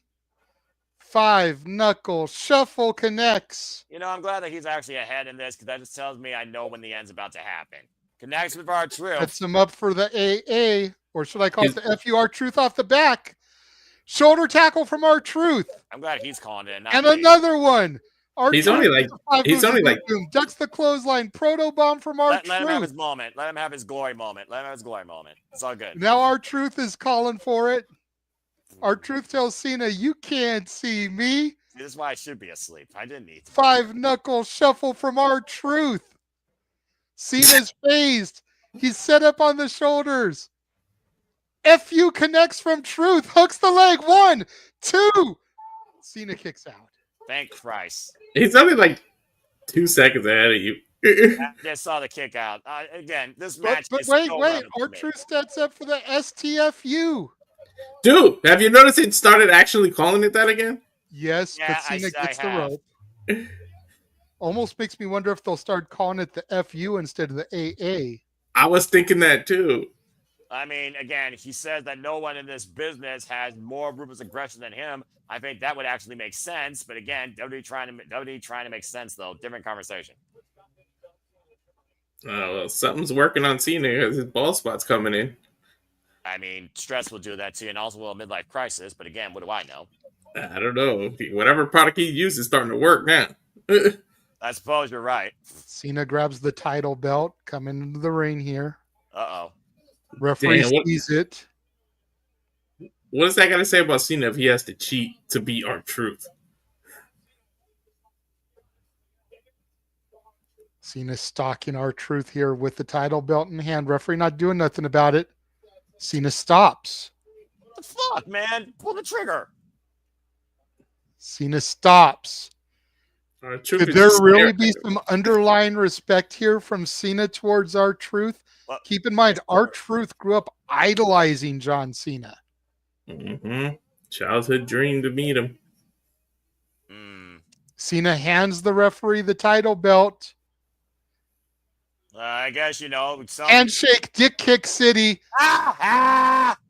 Attitude adjustment connects, hooks the leg. There's 1, Good night. 2, 3. Cena pins R-Truth. Thank Christ. You freaking delusional idiot. Come on. Can wrestling have more than one Royal Family? Cody Rhodes tried to find that, and Cody Rhodes' legacy and his family line, as far as we know, ended at WrestleMania 41, and he hasn't been seen since. John Cena, once again, marked the date down on the countdown, folks. Another date in. Still, Cena of saying, course. cut the music. Oh boy. What was that, guys? 10 minutes, maybe?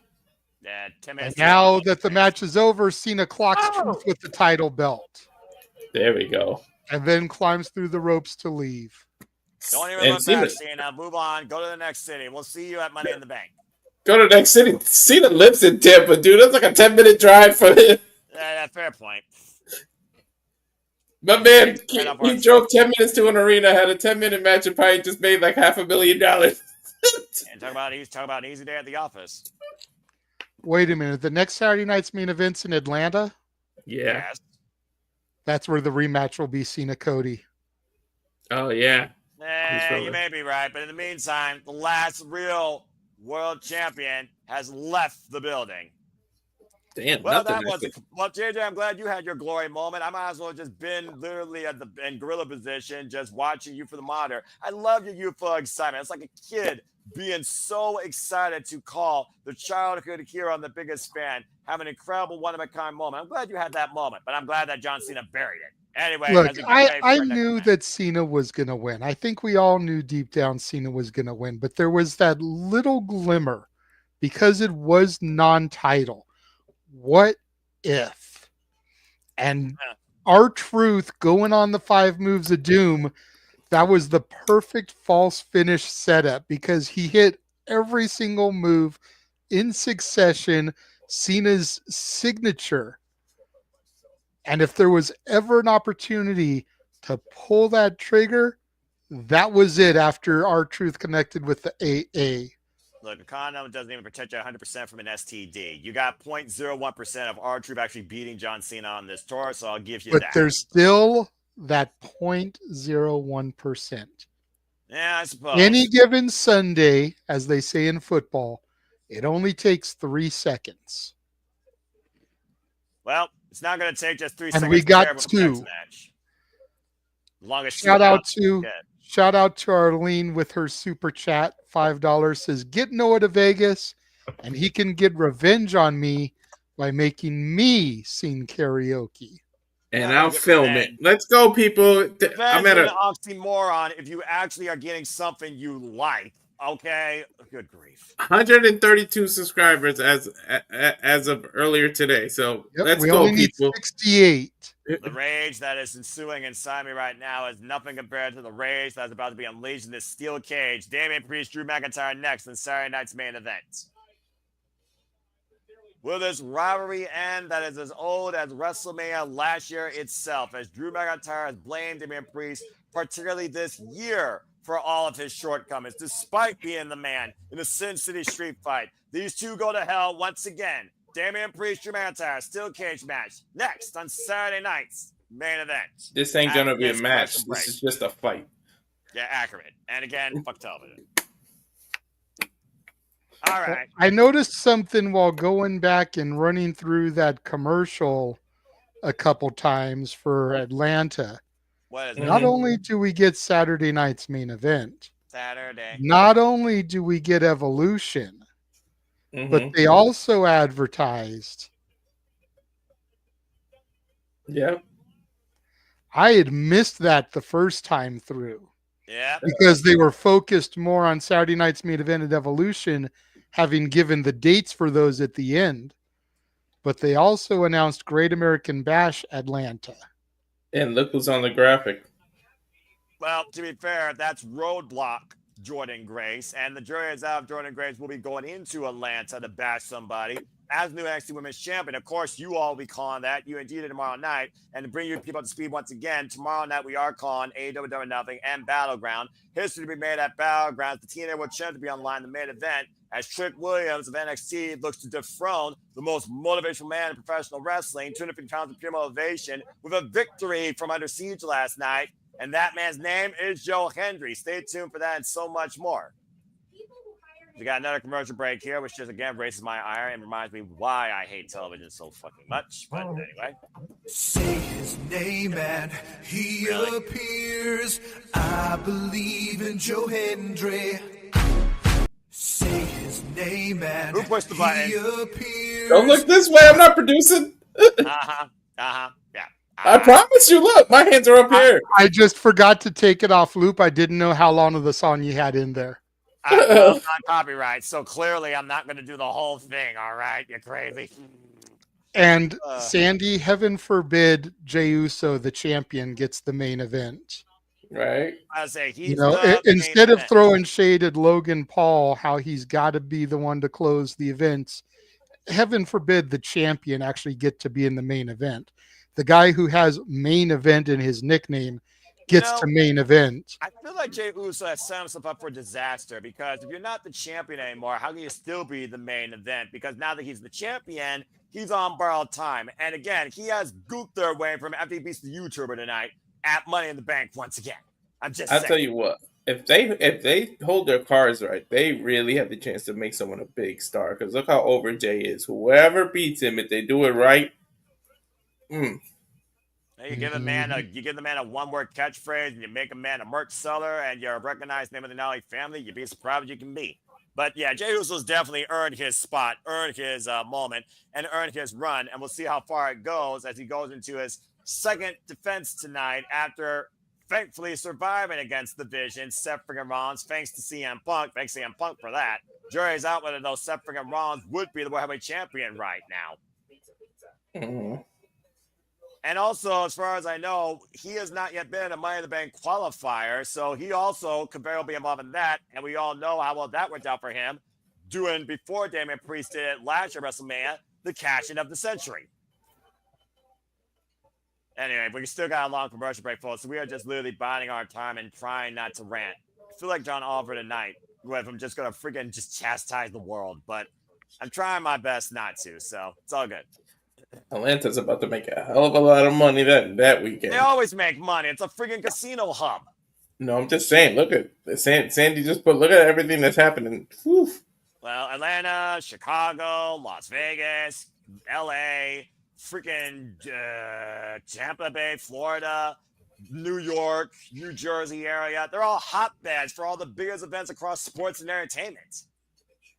I've never even been to Atlanta. I've been to the airport, but I've been to Warner Robins, Georgia, because my best friend's from there, and that's the country where like your neighbor's 2 miles away, and to go grocery shopping, you got to drive like an hour and a half. Like that's how country that place is.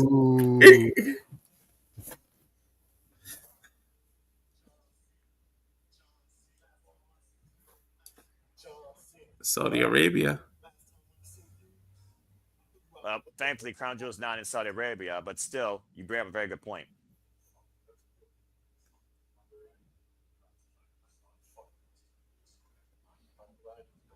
Remember the last time these two saw each other was, of course, Ooh.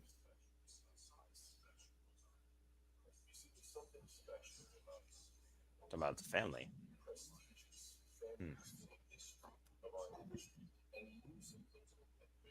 Listen, damn.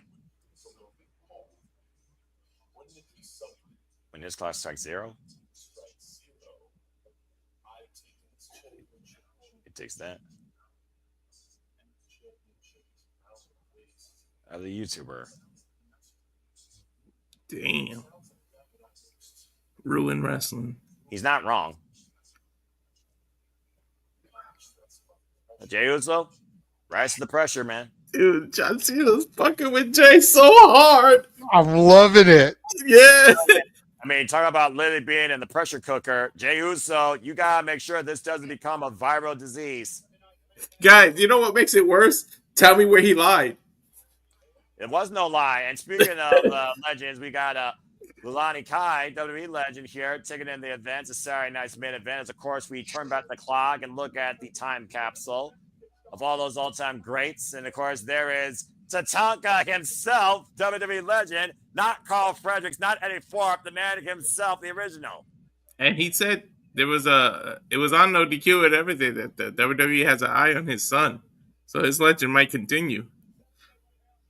And, of course, we're looking back now at 1986. This was before my time, but JJ and Jeff probably know more about this. We got Jason Ventura, of course, now at the booth. I was 3 years old, brother. I was 9. Those freaking Bush Riders. Let's make me feel fucking old again. I'm not going to lie. That kind of makes me laugh. Of course, that was also back here in Tampa Bay, Florida, which is why they're playing that footage. That was playing in the background of my house, and the TV that's on the floor with the rabbit ears, that big ass TV you gotta smack every. Oh yeah, with the two knobs, the one knob Yeah. all the way to 13, the other knob with channels up to 72. I remember I had an AB switch just to make sure I actually got extra channels. I know exactly what those days were like. Anyway, let's get ready for the steel cage match, guys. Forget a remote. I was the remote. Nope. Go turn the channel for me. Go turn the channel Yeah. for me. That's accurate. Go back. Go back. Go back.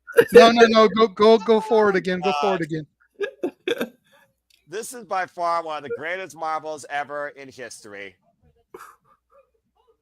Of course, Lilian Garcia giving the rules. I'll see that and I'll raise you this because you can download an app on the phone to change the channel on the Roku.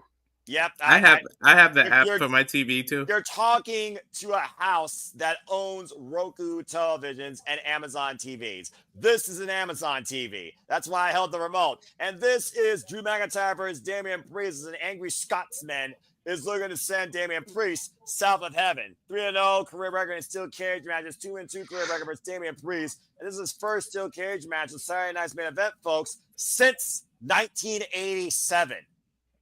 That's crazy to think about. Right? Yeah, These we're talking about the two- old school steel cage, by the way. The giant blue one? with the Blue. large squares and the It was light blue. Yeah, the horrible light blue frame. That was I know a half lot the of height. people were saying that they were hoping they were going to resurrect Big Blue for this match just because of the whole old school retro vibe that they've been doing with these Saturday night main events. The retro and the modern mix, JJ. You gotta have a happy balance here somewhere, and there's no happy balance here in this rivalry. As Lilian Garcia just talked about, the rules are simple. The only way to win is pinfall, submission, or escape out of the cage, either over the top and both feet hitting the floor, or right through the door. They did make it easier to climb those big blue. Your foot fit right in those squares. Boop boop. Yeah, I suppose that's true. It almost feels like to me, though, this steel cage, it's smaller and even lower than I remember. But maybe that's just, the height differential, especially when it comes to Drew McIntyre. Well, remember Drew's like 6'6", and Priest is like 6'4" himself. These people were like big men. They barely have to climb, and they won't need any real leverage to get up there once they're on the top rope. So that's a good point. And of course, Drew McIntyre 1 year ago at WrestleMania won the World Heavyweight Championship against Seth freaking Rollins and had that moment taken from him in 5 minutes and 26 seconds, thanks to became a campeón, Senor Money in the Bank, Damien Priest. Don't say that too loud. He might hear you. He hates being reminded how long he had that title. He's in Florida. I'm in Ohio, all right? They can't hear me. If anything else, Michael Cole's saying it before me. They can't hear you. Yeah. But you definitely can hear Slayer playing out the former Punisher of the Judgment Day, the former World Heavyweight Champion, and the man that I thought literally had his larynx crushed at WrestleMania, Damien Priest. Whoa. I thought he had devil horns for a second in the shadows. Well, I mean, he came out of the gates of hell at WrestleMania, so I'm not sure what this gimmick is, because let's not forget, Drew McIntyre came out as the Doom Slayer, and he slayed Damien Priest at WrestleMania. There's a lot of history with these two, Priest and McIntyre, not only at WrestleMania, but also inside the Elimination Chamber. This year alone, JJ. Mm-hmm. These men and violent structures seem to be the thing of the moment. Yeah, and of course, SmackDown, we saw more of that on SmackDown as well. We also saw these two men take each other out at WWE Backlash when it came to the WWE United States Championship. I don't think you're gonna have to call many headlocks and drop toe holds and stuff. Because these two are just gonna fight. Yeah, we'll see if the cage can actually contain their rage. We've seen people that they break through the structure. And to your point, McIntyre right on the attack before the door closed. This match totally has not started yet until both men are inside the cage. And Drew on the attack on the outside against Damien Priest's spine on the barricade. This is just an appetizer. The fight didn't, the bell didn't even ring. And apparently the cage is enough as McIntyre is bringing in steel chairs into play. And it looks like Drew McIntyre is finally going to shut the door himself And the match is officially underway. I mean, again, you said before this is not a match, it's going to be a fight, but honestly, is there any strategy when you got two of the biggest, hardest hitting men inside steel cage here? Pummel, pummel, pummel. Right? Sounds like a friggin' move in a friggin' video game. Might as well be Mortal Kombat. Pretend your opponent's a drum and beat it. That's all you gotta do. Beat it. Beat it. Non-copyright. Oh, wait a minute. Oh! Flatliner inside a steel cage by Damien Priest and Drew McIntyre, slowing down the Scotsman's wrath. Drew McIntyre, of course, last year's Money in the Bank winner, losing on the same night when he cashed in. It's because he let his ego get the better of him. And he cashed in on who? Seth freaking Rollins and Damien Priest's match, turned into a triple threat. McIntyre right now, the elbow strikes and gouging the eyes of Damien Priest. We've seen this also on SmackDown. These men have attached each other with everything, including the kitchen sink. So we had freaking steel steps, we've had kendo sticks, trash cans, reinforced announce tables, and lest we forget, a freaking hood of a car in London. Oh! And face first goes Priest inside that steel cage. Of course, both men are obsessed with each other, particularly McIntyre is obsessed with Damien Priest, saying that he cannot get ahead in WWE as long as he's in the way.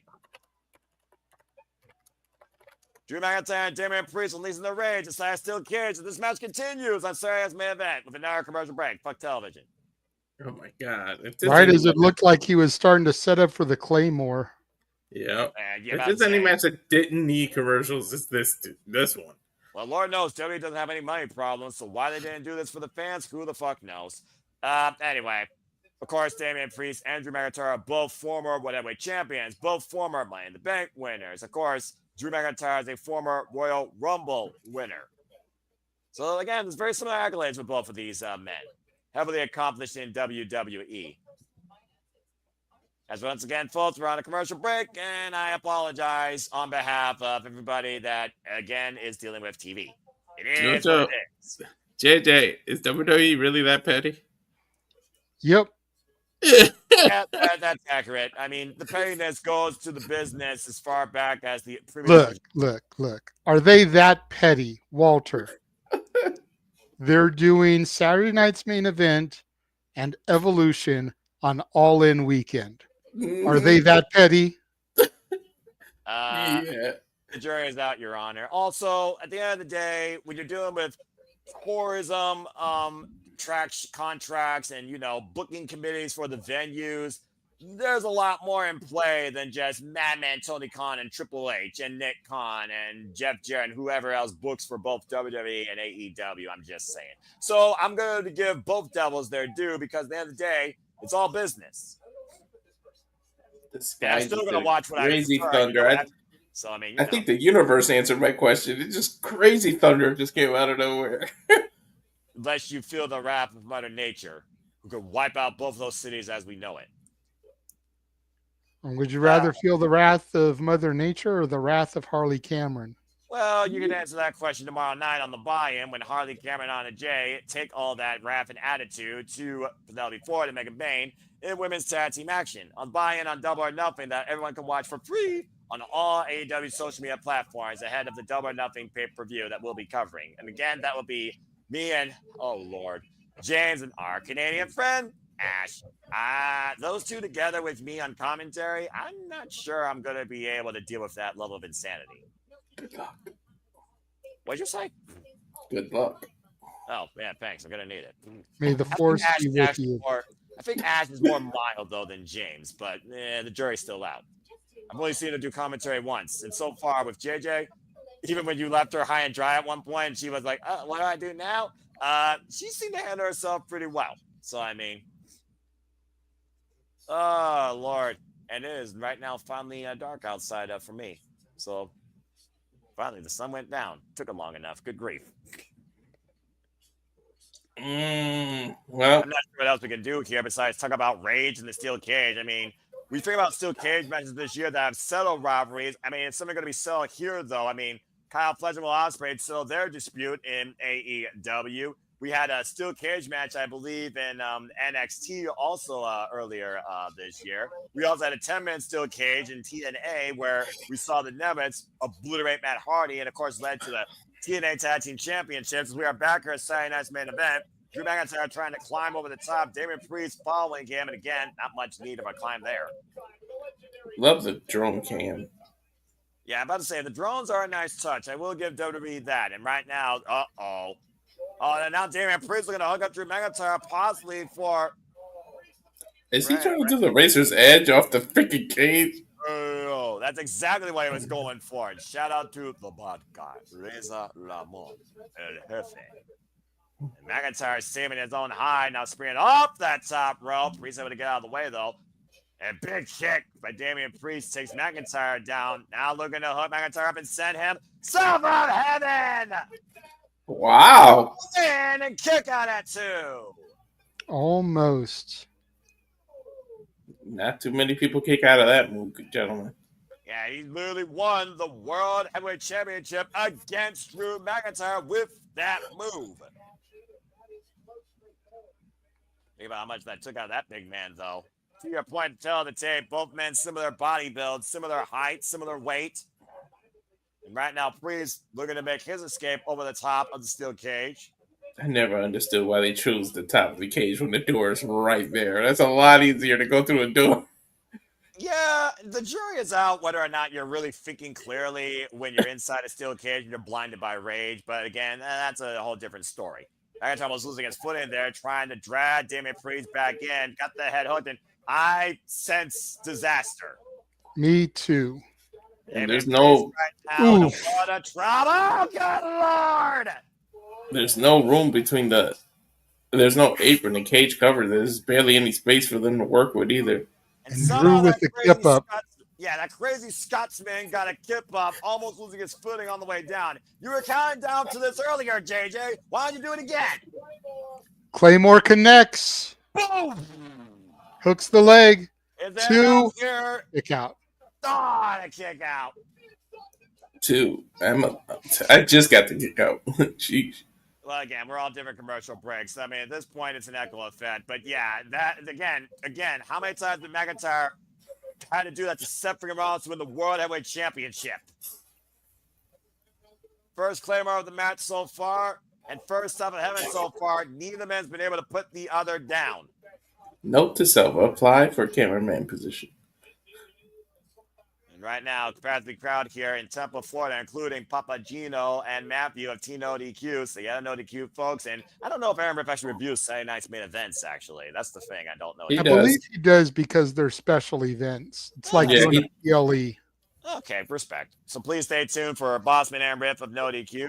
Say yeah to No DQ as he will review Saturday Night's Main Event, which will give you a perfect buffer before JJ holds the Saturday Night Shenanigans at 11 p.m. Standard Time here on YouTube. Rolling elbow right now, and that kicking background of Priest coming into play, just clocking Drew McIntyre, the former NXT North American champion, and flying in with the elbow strike. On up again. Scott, that Claymore. Oh, look at this now. Priest now trapping him with the crucifix. Gets a 2 count. And right now, Drew McIntyre hooking up. South of heaven from Drew McIntyre to Priest. And he got all of it in the cover to win. Kick at 2.5. That was unexpected. Well, sometimes you not really. I'm about to say, when you literally use your own move, then you gotta fight fire with fire. Use your own opponent's move against them. Yeah, when you get into feuds that are this heated, more often than not, you see them hit each other's moves. So in about 45 seconds, Priest is about to hit a Claymore kick. Hey, maybe. Well, I mean, again, if he creates that distance, it's like Braun Breaker's spear. All you need to do is create distance. It's like Yoda Tsuji's Gene Blast in New Japan Pro Wrestling. And there's that chair that Drew McIntyre brought in. Scott Damien Priest using as a weapon against the midsection. One on the way to the back. Again, right now, Drew McIntyre just wearing down and assaulting Damien Priest here inside the steel cage, and it's all perfectly legal. Dude, I feel every one of those chair shots. Ow. JJ knows a thing or two about that, being formerly involved in the business. So I'm sure he's got Oh, enough yeah. history of his back being worked by steel and PVC pipe. And yep, that's the one I hate. Well, I mean, again, you and I, JJ, we talked about the stories that you had to go, of course, about in the business. Mm-hmm. My friends and are idiots, wondering why I'm not the smartest or the sharpest tool in the shed right now. I'm taking light fixtures over the head. Sometimes it's not the smartest that wins. Sometimes it's the strongest and the most dangerous. And remember, it was a ridiculous Claymore that nearly incapacitated Damien Priest's larynx.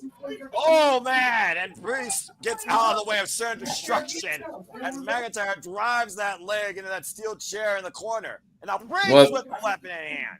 That will hurt his knee. Took a knee out. That's a good way to blow your knee out. Oh, wait a minute. Priest now with the chair.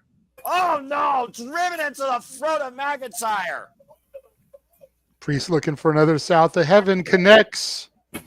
Planted! McIntyre having problems breathing here. That's not going to help your breathing with your literal air being driven out of you. And he landed weird on his elbow. And again, Damien Priest looking to punish Drew McIntyre tonight. He's not looking to simply win here. And right now, what is Priest thinking here? Putting in the chair underneath McIntyre. Uh-oh. This is not going to end well. Wait. Looking for a one-man concerto. Shades of the former leader of the Judgment Day, Edge. Well, that's definitely one way to execute a freaking end game. Finish him. Nice. Good connection there, JJ. Oh, God! Oh! And to your point, JJ, it was Damien Priest that used that on Edge himself to eliminate him from the Judgment Day. Drew McIntyre is down and out, and Damien Priest is not looking for the pinfall. Just walk out of the cage. Yeah, Drew McIntyre is dead to rights. This is over. Damien Priest is Hold on. He's got the opportunity. He is literally a step away, gentlemen, and he's not stepping down. JJ, he's blinded by rage. Okay, good, wise man. Finally, someone was wise enough. Damien wins. What the hell was the hesitation about? Well, it's debating if he should go back for more or not. Yeah, I'm about to say again, when you're blinded by rage, sometimes common sense goes out the window. Damien Priest, I think, realized that he has resolved himself, but at what price? Drew McIntyre is out, guys. The referee just locked McIntyre in it. And the referee's calling for medical attention. Not only did his larynx get crushed with the roof of that steel chair and the South of Heaven knocking the wind out of him, he just scrambled McIntyre's brains with a concerto. And everything these two men have been through, particularly this year, Damien Priest might have finally slayed Drew McIntyre. The cost of victory. Good grief. Now, have they put each other in the rear view, or this is far from over, or what? Well, I mean, when was the last time that Drew McIntyre was incapacitated, and what did he do when he came back? I'm just saying. As right now, Drew McIntyre is probably trying to figure out what the hell he is. Damien Priest being embraced by the W Universe with the win tonight inside the steel cage. Yeah, La La Land is where he is. Yeah, look at the discoloration of his head. He don't know where he at. Yeah, well, when he realizes what happens, I fear more dangerous, unhinged things are ahead between him and Damien Priest, JJ. I concur. And right now, look at the way Drew McIntyre is literally shaking the grip of his hand. Steel cages, cells, things like that usually end a rivalry. That's usually the last of the kind. So we'll see what's in store for each of them. Well, again, will McIntyre actually take medical attention here? He literally is trying to fight it back. Well, it's been a wild night here at Saturday Night's main event, and still to come is our main event as Jey Uso defends the World Heavyweight Championship against the YouTuber Logan Paul, who's got a date with Gunther in LA at Money in the Bank. We'll find out next here on Saturday Night's main event when we come back from this commercial break. Fuck television. And again, you see it, folks. It is official. Will we see the evolution of women in WWE once again? Sunday, July 13th, 7 p.m. Eastern Standard Time. And will we see worlds collide when it comes to AAA, WWE, NXT, and Evolve, and TNA, much like JJ is hoping? Find out soon enough. Of course, we know that we'll see who rises above the rest when Worlds Collide and Money in the Bank come forth June 7th. It's going to be a hot summer for WWE, especially. And we're going to be covering all of it. Triple H, you son of a bitch. That was supposed to be Mohegan's son, goddammit. Moving the shit to That was Atlanta. the rumored, was never confirmed, Walter. Let's not get mad. It's not like WrestleMania where it was announced for New Orleans and all of a sudden it's not going to be there. Yep. They're It's getting a Money in big the Bank difference, instead. okay? I understand. I understand you're frustrated. You were looking forward to going, but you can't really get mad at Papa H on this one. Nah. I know It New was Orleans is never bad. announced. See, JJ understands the difference between actual and reports. I know. What do you guys think of Money in the Bank is going to be in August next year because they're giving it to New Orleans. That's late in the season. I mean, again, WWE's constantly be changing. It feels like their structure. I mean, I thought all the non-Big Four PLEs were supposed to be international. We're back here in the country for most of them. I'm just saying. You know, I really like the fact that it's going to be so late next year because that means that the person who wins it can't use it at SummerSlam. That's true. You know, SummerSlam is the first major pay-per-view after Money in the Bank traditionally. And I'm also wondering if we're going to get a King of the Ring next year because it doesn't look like we're getting one this year. Nope, not a champions. So maybe we'll get King of the Ring next year instead. And, you know, Aaron Rift was talking on his No DQ and AV recently about the King of the Ring. And I super chatted him a question, but unfortunately it went through after he was going off the air. Should King of the Ring be a 2-night PLE? And before you start getting on me about too many 2-night PLEs, think about it this way. If it's a 2-night PLE, you could actually go back to doing the tournaments in one night. Yep. 1 night for the men, 1 night for the women. Yeah. That's exactly what popped in my head when you said that. And after the first round, you can do like an IC or a US title match. After the semifinal rounds, you can do a world title match. And then you can do the finals of the tournament. You're really trying to have an equity of equality with men and women in WWE. And I respect that. But WWE is not going to do that because they probably believe that that's not going to sell enough to focus on just one gender majority of one night. We'll see what happens with the Evolution PLE. Well, I was going to say, if the they thought that way, they PLE would is successful, then they might consider it because then you could technically do an Evolution PLE every year and it would be the Queen of the Ring tournament. Well, and one night would just be the women's tournament. Again, after the first round, you either defend the women's IC or US title. And then prior to the finals, you defend either the women's world or WWE title. See, man. We'll see. You're trying to literally see if WWE can actually apply some logic and some equality to their roster. We'll see. That's all I gotta say.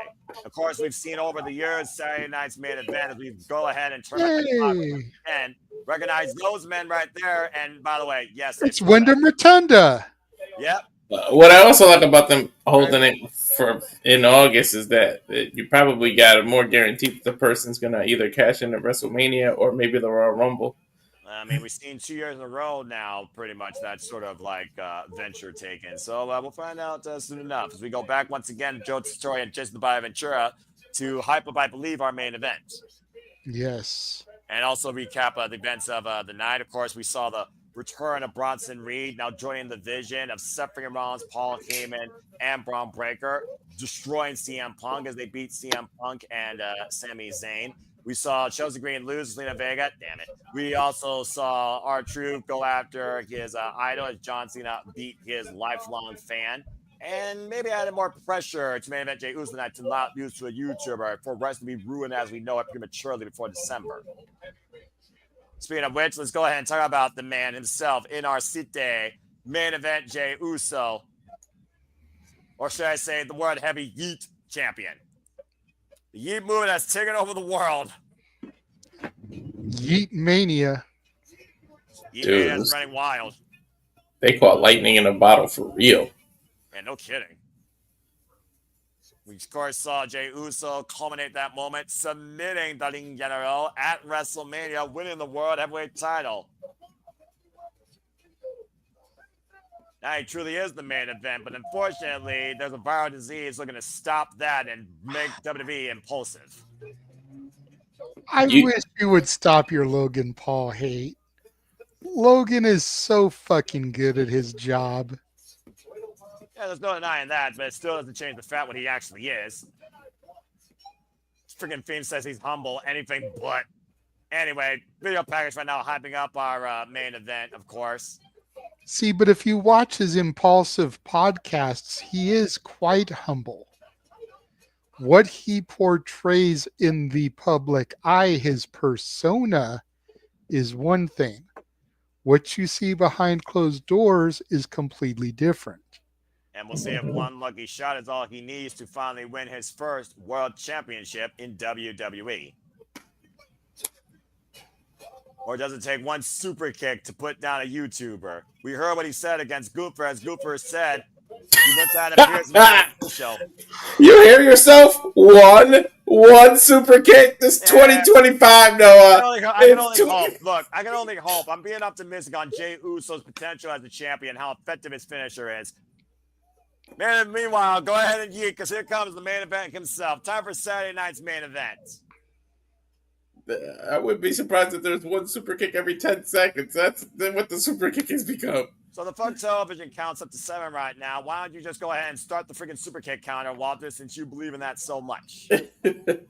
Yeeter Day night main event. Right. Yeeter Day. Okay, look, not everything works with the word yeet, right? I'm just saying. Hey, man, one day I wouldn't mind yeeting him. I'm sure you wouldn't mind being in the same building as Gino and Matthew right now that are yeeting with Jey Uso as we speak.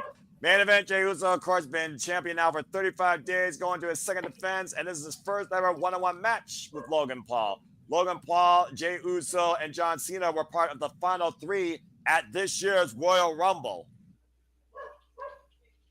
Nice. And look, I love that he gives these kids moments they'll never forget. Yeah, you know, you got to give the kids something before they learn what the world is. Jey Uso, Logan Paul, World Heavyweight Championship. Our main event tonight. It's Saturday night's main events ahead after this commercial break. Yeah, Mikey. Champion comes out first in this instance because he's coming through the crowd and has a 20-minute entrance.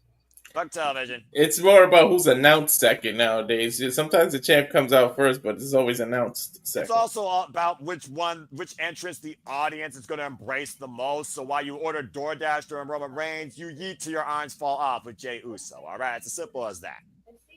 Anyway.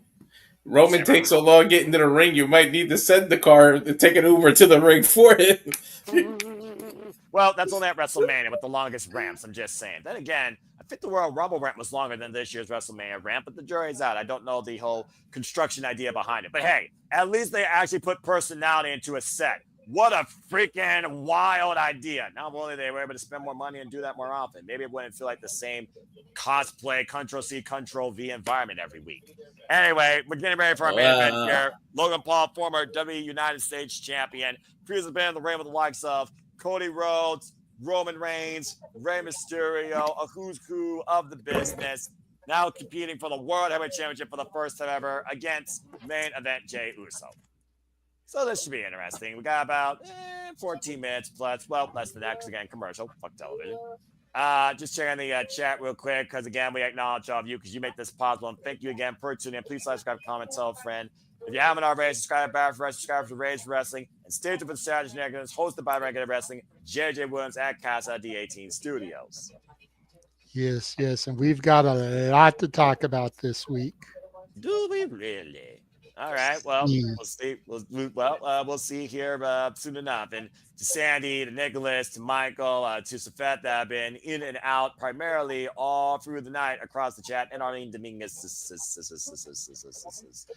Thank you all again. To those that are watching on, just listening to us for the first time, whether you're a shadow or a stalker or a casual or a hardcore WWE fan, anti-WWE, casual, learning a thing about sports entertainment or wrestling. We thank all of you and hope that you enjoy and continue being along for our coverage across all the events of all things wrestling here at the Super Reliable Studios.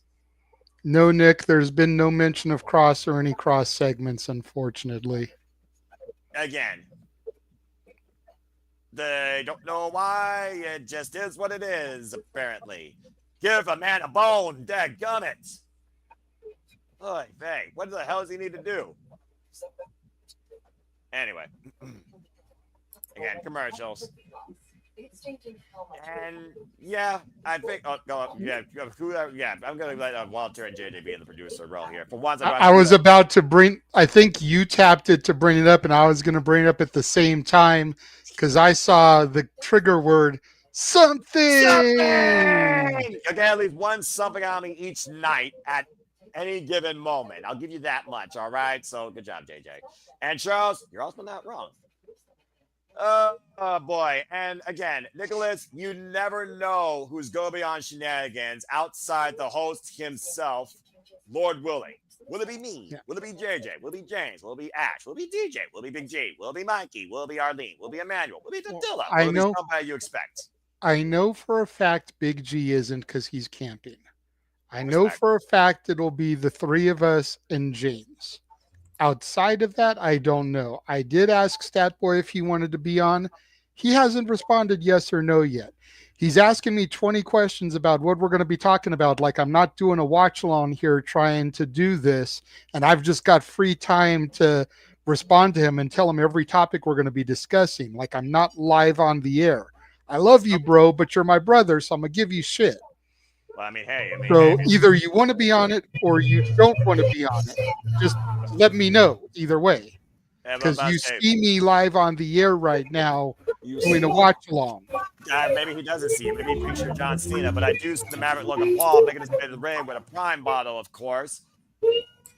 And again, JJ, 10 kilo, mi hermano. Despite the fact that economics, they Pong's no longer a thing. Okay, so he says he'll be there for a bit. So Statboy will be on the air. And I say, let's go ahead and get back on the track here, guys. Logan Paul again, like I said, now challenging for the World Championship. The screen's very loud. You may want to be careful about that.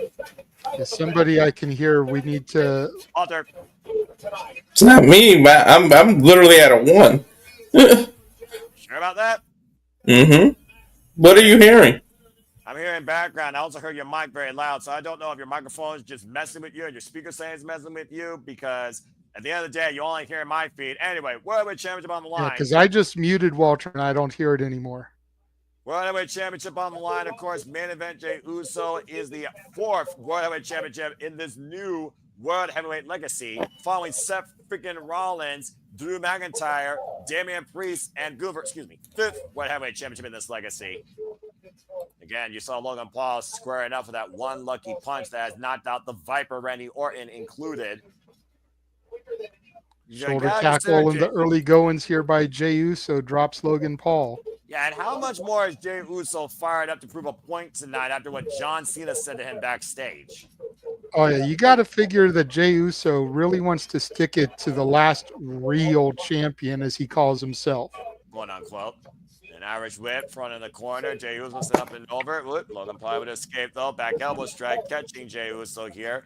And we'll give Logan Paul credit with his boxing background. He definitely has that speed and agility. Nice blockbuster there from Logan Paul into a kip up. The sheer athleticism of the Maverick here. This is what I'm talking about, Noah. You have got to stop the hate on Logan Paul, the performer. If you want to hate on the man, that's on you. But the performer is second to none. Better competitor than some of the people that do this for a full time in the WWE. Will Logan Paul become an impulsive world champion? Stay tuned after this commercial break. Fuck television as he takes control of the match. Yeah, people, put down the haterade and pick up a Prime. That's right. As we go to commercial, I'll make out my prime hydration beverage here. Strawberry banana flavor. Yeah, that's a good flavor. I haven't messed with Prime in a while because they're so damn fucking expensive. Then again, everything's expensive anymore. But I do Well, understand see, what you're what I saying. did is I went to Walmart and they had an 8-pack, 4 ice pop, 4 strawberry bananas. $10 I think it was for the 8-pack. Well, considering I a just single grabbed that. bottle. Well, considering a single bottle here at the $1.50, that'd probably be a better deal. But I don't know if they do 8-packs in my local Walmart. I mean, I've usually been getting like the singles bottles. Yeah, it's almost like the it's Go to one of those things where- Walmart.com. You can order it and they'll ship it to you. Yeah, I know, but again, it depends. And as long as you order $35 worth from Walmart, it's free shipping. And I usually get a minimum of $35 when I do my orders. So I barely spend $30 as it is on groceries on myself. God bless my mom and her food stamps, which she shops for me and her. Again, if it wasn't for her, I'm not Same, sure bro. what eating is. I wish I can get those. Right? I have stamps also. So like I said, I just try to make my orders about $35 to $40. The only thing comes out of pocket is the delivery fee, which is $10. And I just try to, week by week, order by order, keep it around that much. That way, if I have to get anything shipped, like the Prime, it's free shipping. That's fair. Charles Gunther's the next. Whoever wins this, Gunther gets a title shot next, and I think it's on Raw. It's on the Raw after Money in the Bank, which means we could see a potential cash-in that night. Yeah, it's Money in the Bank. We're seeing Gunther versus Jey Uso for the World Heavyweight Championship. And yes, we could see a Money in the Bank cash in the same night because we've seen that before. Remember, last year, the World Heavyweight Championship was the main event when it was held by Damien Priest. It was Priest for Seth and Rollins. And who cashed in that night? The person that won in the opening match, which was the men's Money in the Bank. Drew McIntyre. And he got fucked.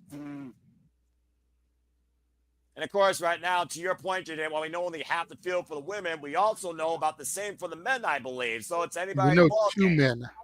Yeah, we know L.A. Knight. Yeah, and we know Solo Sikoa. That's it. We still have 4 more men to get qualified. We'll probably get 2 men on Monday and a woman, and then the other man and woman on Friday. It was announced Fatu's in the qualifier. That's going to be interesting.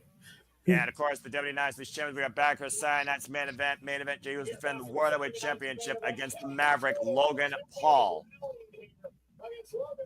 Again, to your point though, JJ, before I went to commercial, again, fuck television. It is one of those things where out of every slayer we see in the history of WWE transitioning from their former world or media or discipline, no one has had more of a seamless transition. Cover shoots the half with the far leg. 2 count only for Jey Uso. No one has had a better, more seamless transition than the Maverick Logan Paul. Agreed. And I wonder if what John Cena said to Jay right before this match got in his head. Is he really putting that much more pressure on himself now? I mean, what would it mean for Jey Uso to lose to a YouTuber? Cover, small package, shoulders were not down though. Poor position. Let me rephrase that. What would it mean to WWE for somebody who has the exposure of Logan Paul to be their World Heavyweight Champion? Might as well call wrestling pop culture. And right now, up in the fireman's Isn't it? Jey Uso. And Jey Uso, putting away Jey Uso, perhaps. It is. Look how many celebrities are on the screen all the time. Look how many times they are sponsored by this and by that. It is pop culture.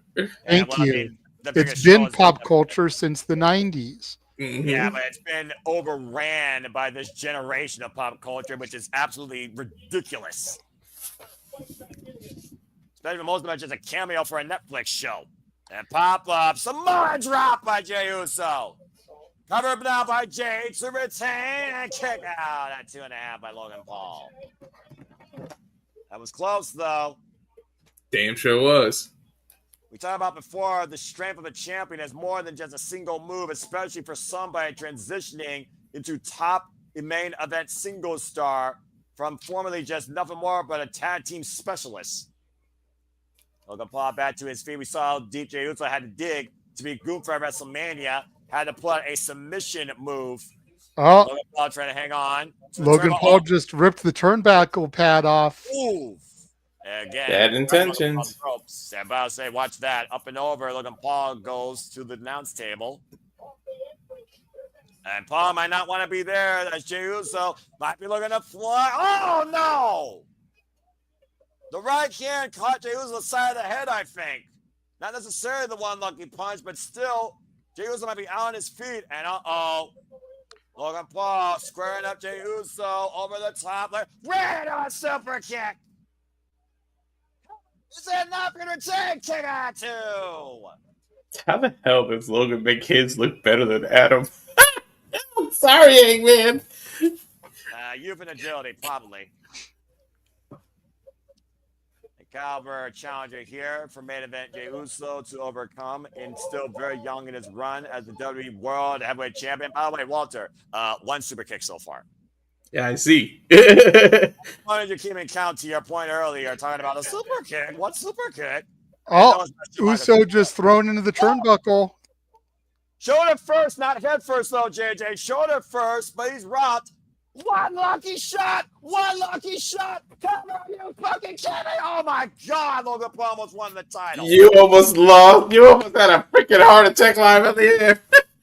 Look at it again. Yeah. Boom. Fucking hell. WWE, stop your bullshit. Dude, he caught him flush, though. Logan right now has to be entirely upset the fact that didn't put him in main event Jey Uso win him his first world championship in WWE. Jay trying to Super fight kick back. connects. Oh man. That's Logan two down. super kicks. And now Logan Paul down to your point in the drop zone. Jey Uso going up to the top rope. Uso splash connects. Uso into the cover. John Cena. What the hell? John Cena's attacking Jey Uso. What are you doing, John? Now he's assaulting Jey Uso. He's ruining wrestling and ruining main events.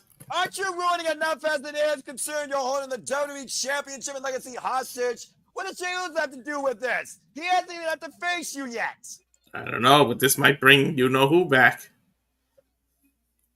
Talking about that promise ruining professional wrestling for the freaking December. Wrestling has more than one royal family. The American Nightmare is here.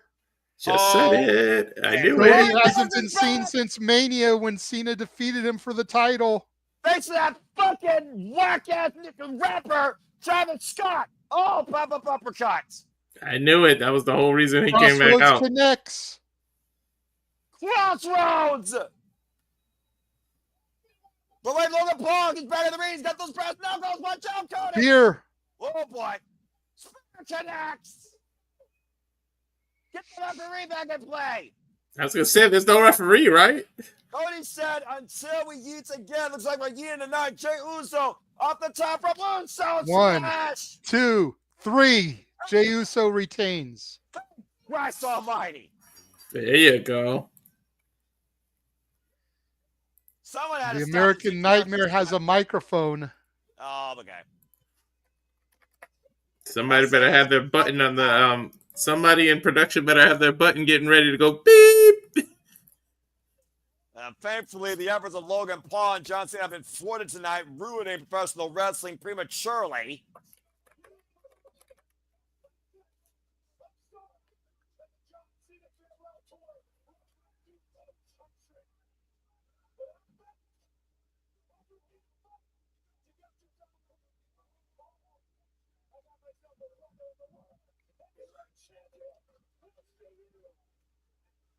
Money in the Bank tag match has just been named. Whoa! Jey Uso and Cody Rhodes taking on Logan Paul and John Cena. Well, I guess the ring general is going to have to wait a little bit longer for the World Heavyweight title. As Saturday's main event goes off the air for Walter Cruz and J.J. Williams with Noah Foster. We'll see you literally in less than 59 minutes for real Saturday night's main event. The Saturday night is hosted by JJ. Thanks for tuning into this coverage. Well, that was unexpected. That means neither title on the line in Money in the Bank. That's correct. That's fine. That's fine by me. That means look over your shoulder too, because whoever wins could cash in on a tag match. Oh shit! Well, again, WWE flipped the script again. So Gunther's gonna be pissed unless he gets the match on Monday Night Raw prior to Money in the Bank or afterwards. They're definitely going to have to get the lean general some proper respect. But we'll see what happens. And thank you all again for tuning in. Again, to just recap real quick results. Drew McIntyre lost against Damien Priest. Society still cares at the beginning concerto. Jey Uso is still a champion. Thank Christ. John Cena crushed our troop and tried to win wrestling tonight, but Cody Rhodes returned and stopped that from happening. Chelsea Green lost Selena Vega. Damn it. And also in our opening match, we of course had Braun Breaker and Seth Rollins with the returning Braun beat CM Punk and Sami Zayn. More to come on that, I'm sure, on Monday Night Raw. But for now, if you're going to be sticking around, we'll see you for the Saturday episode of Diddy Williams. Otherwise, make a positive bet in live. Have a good night. We'll see you tomorrow night for our double feature coverage of AEW Double or Nothing and NXT Battleground. Go ahead and cut the feed. Oh, okay.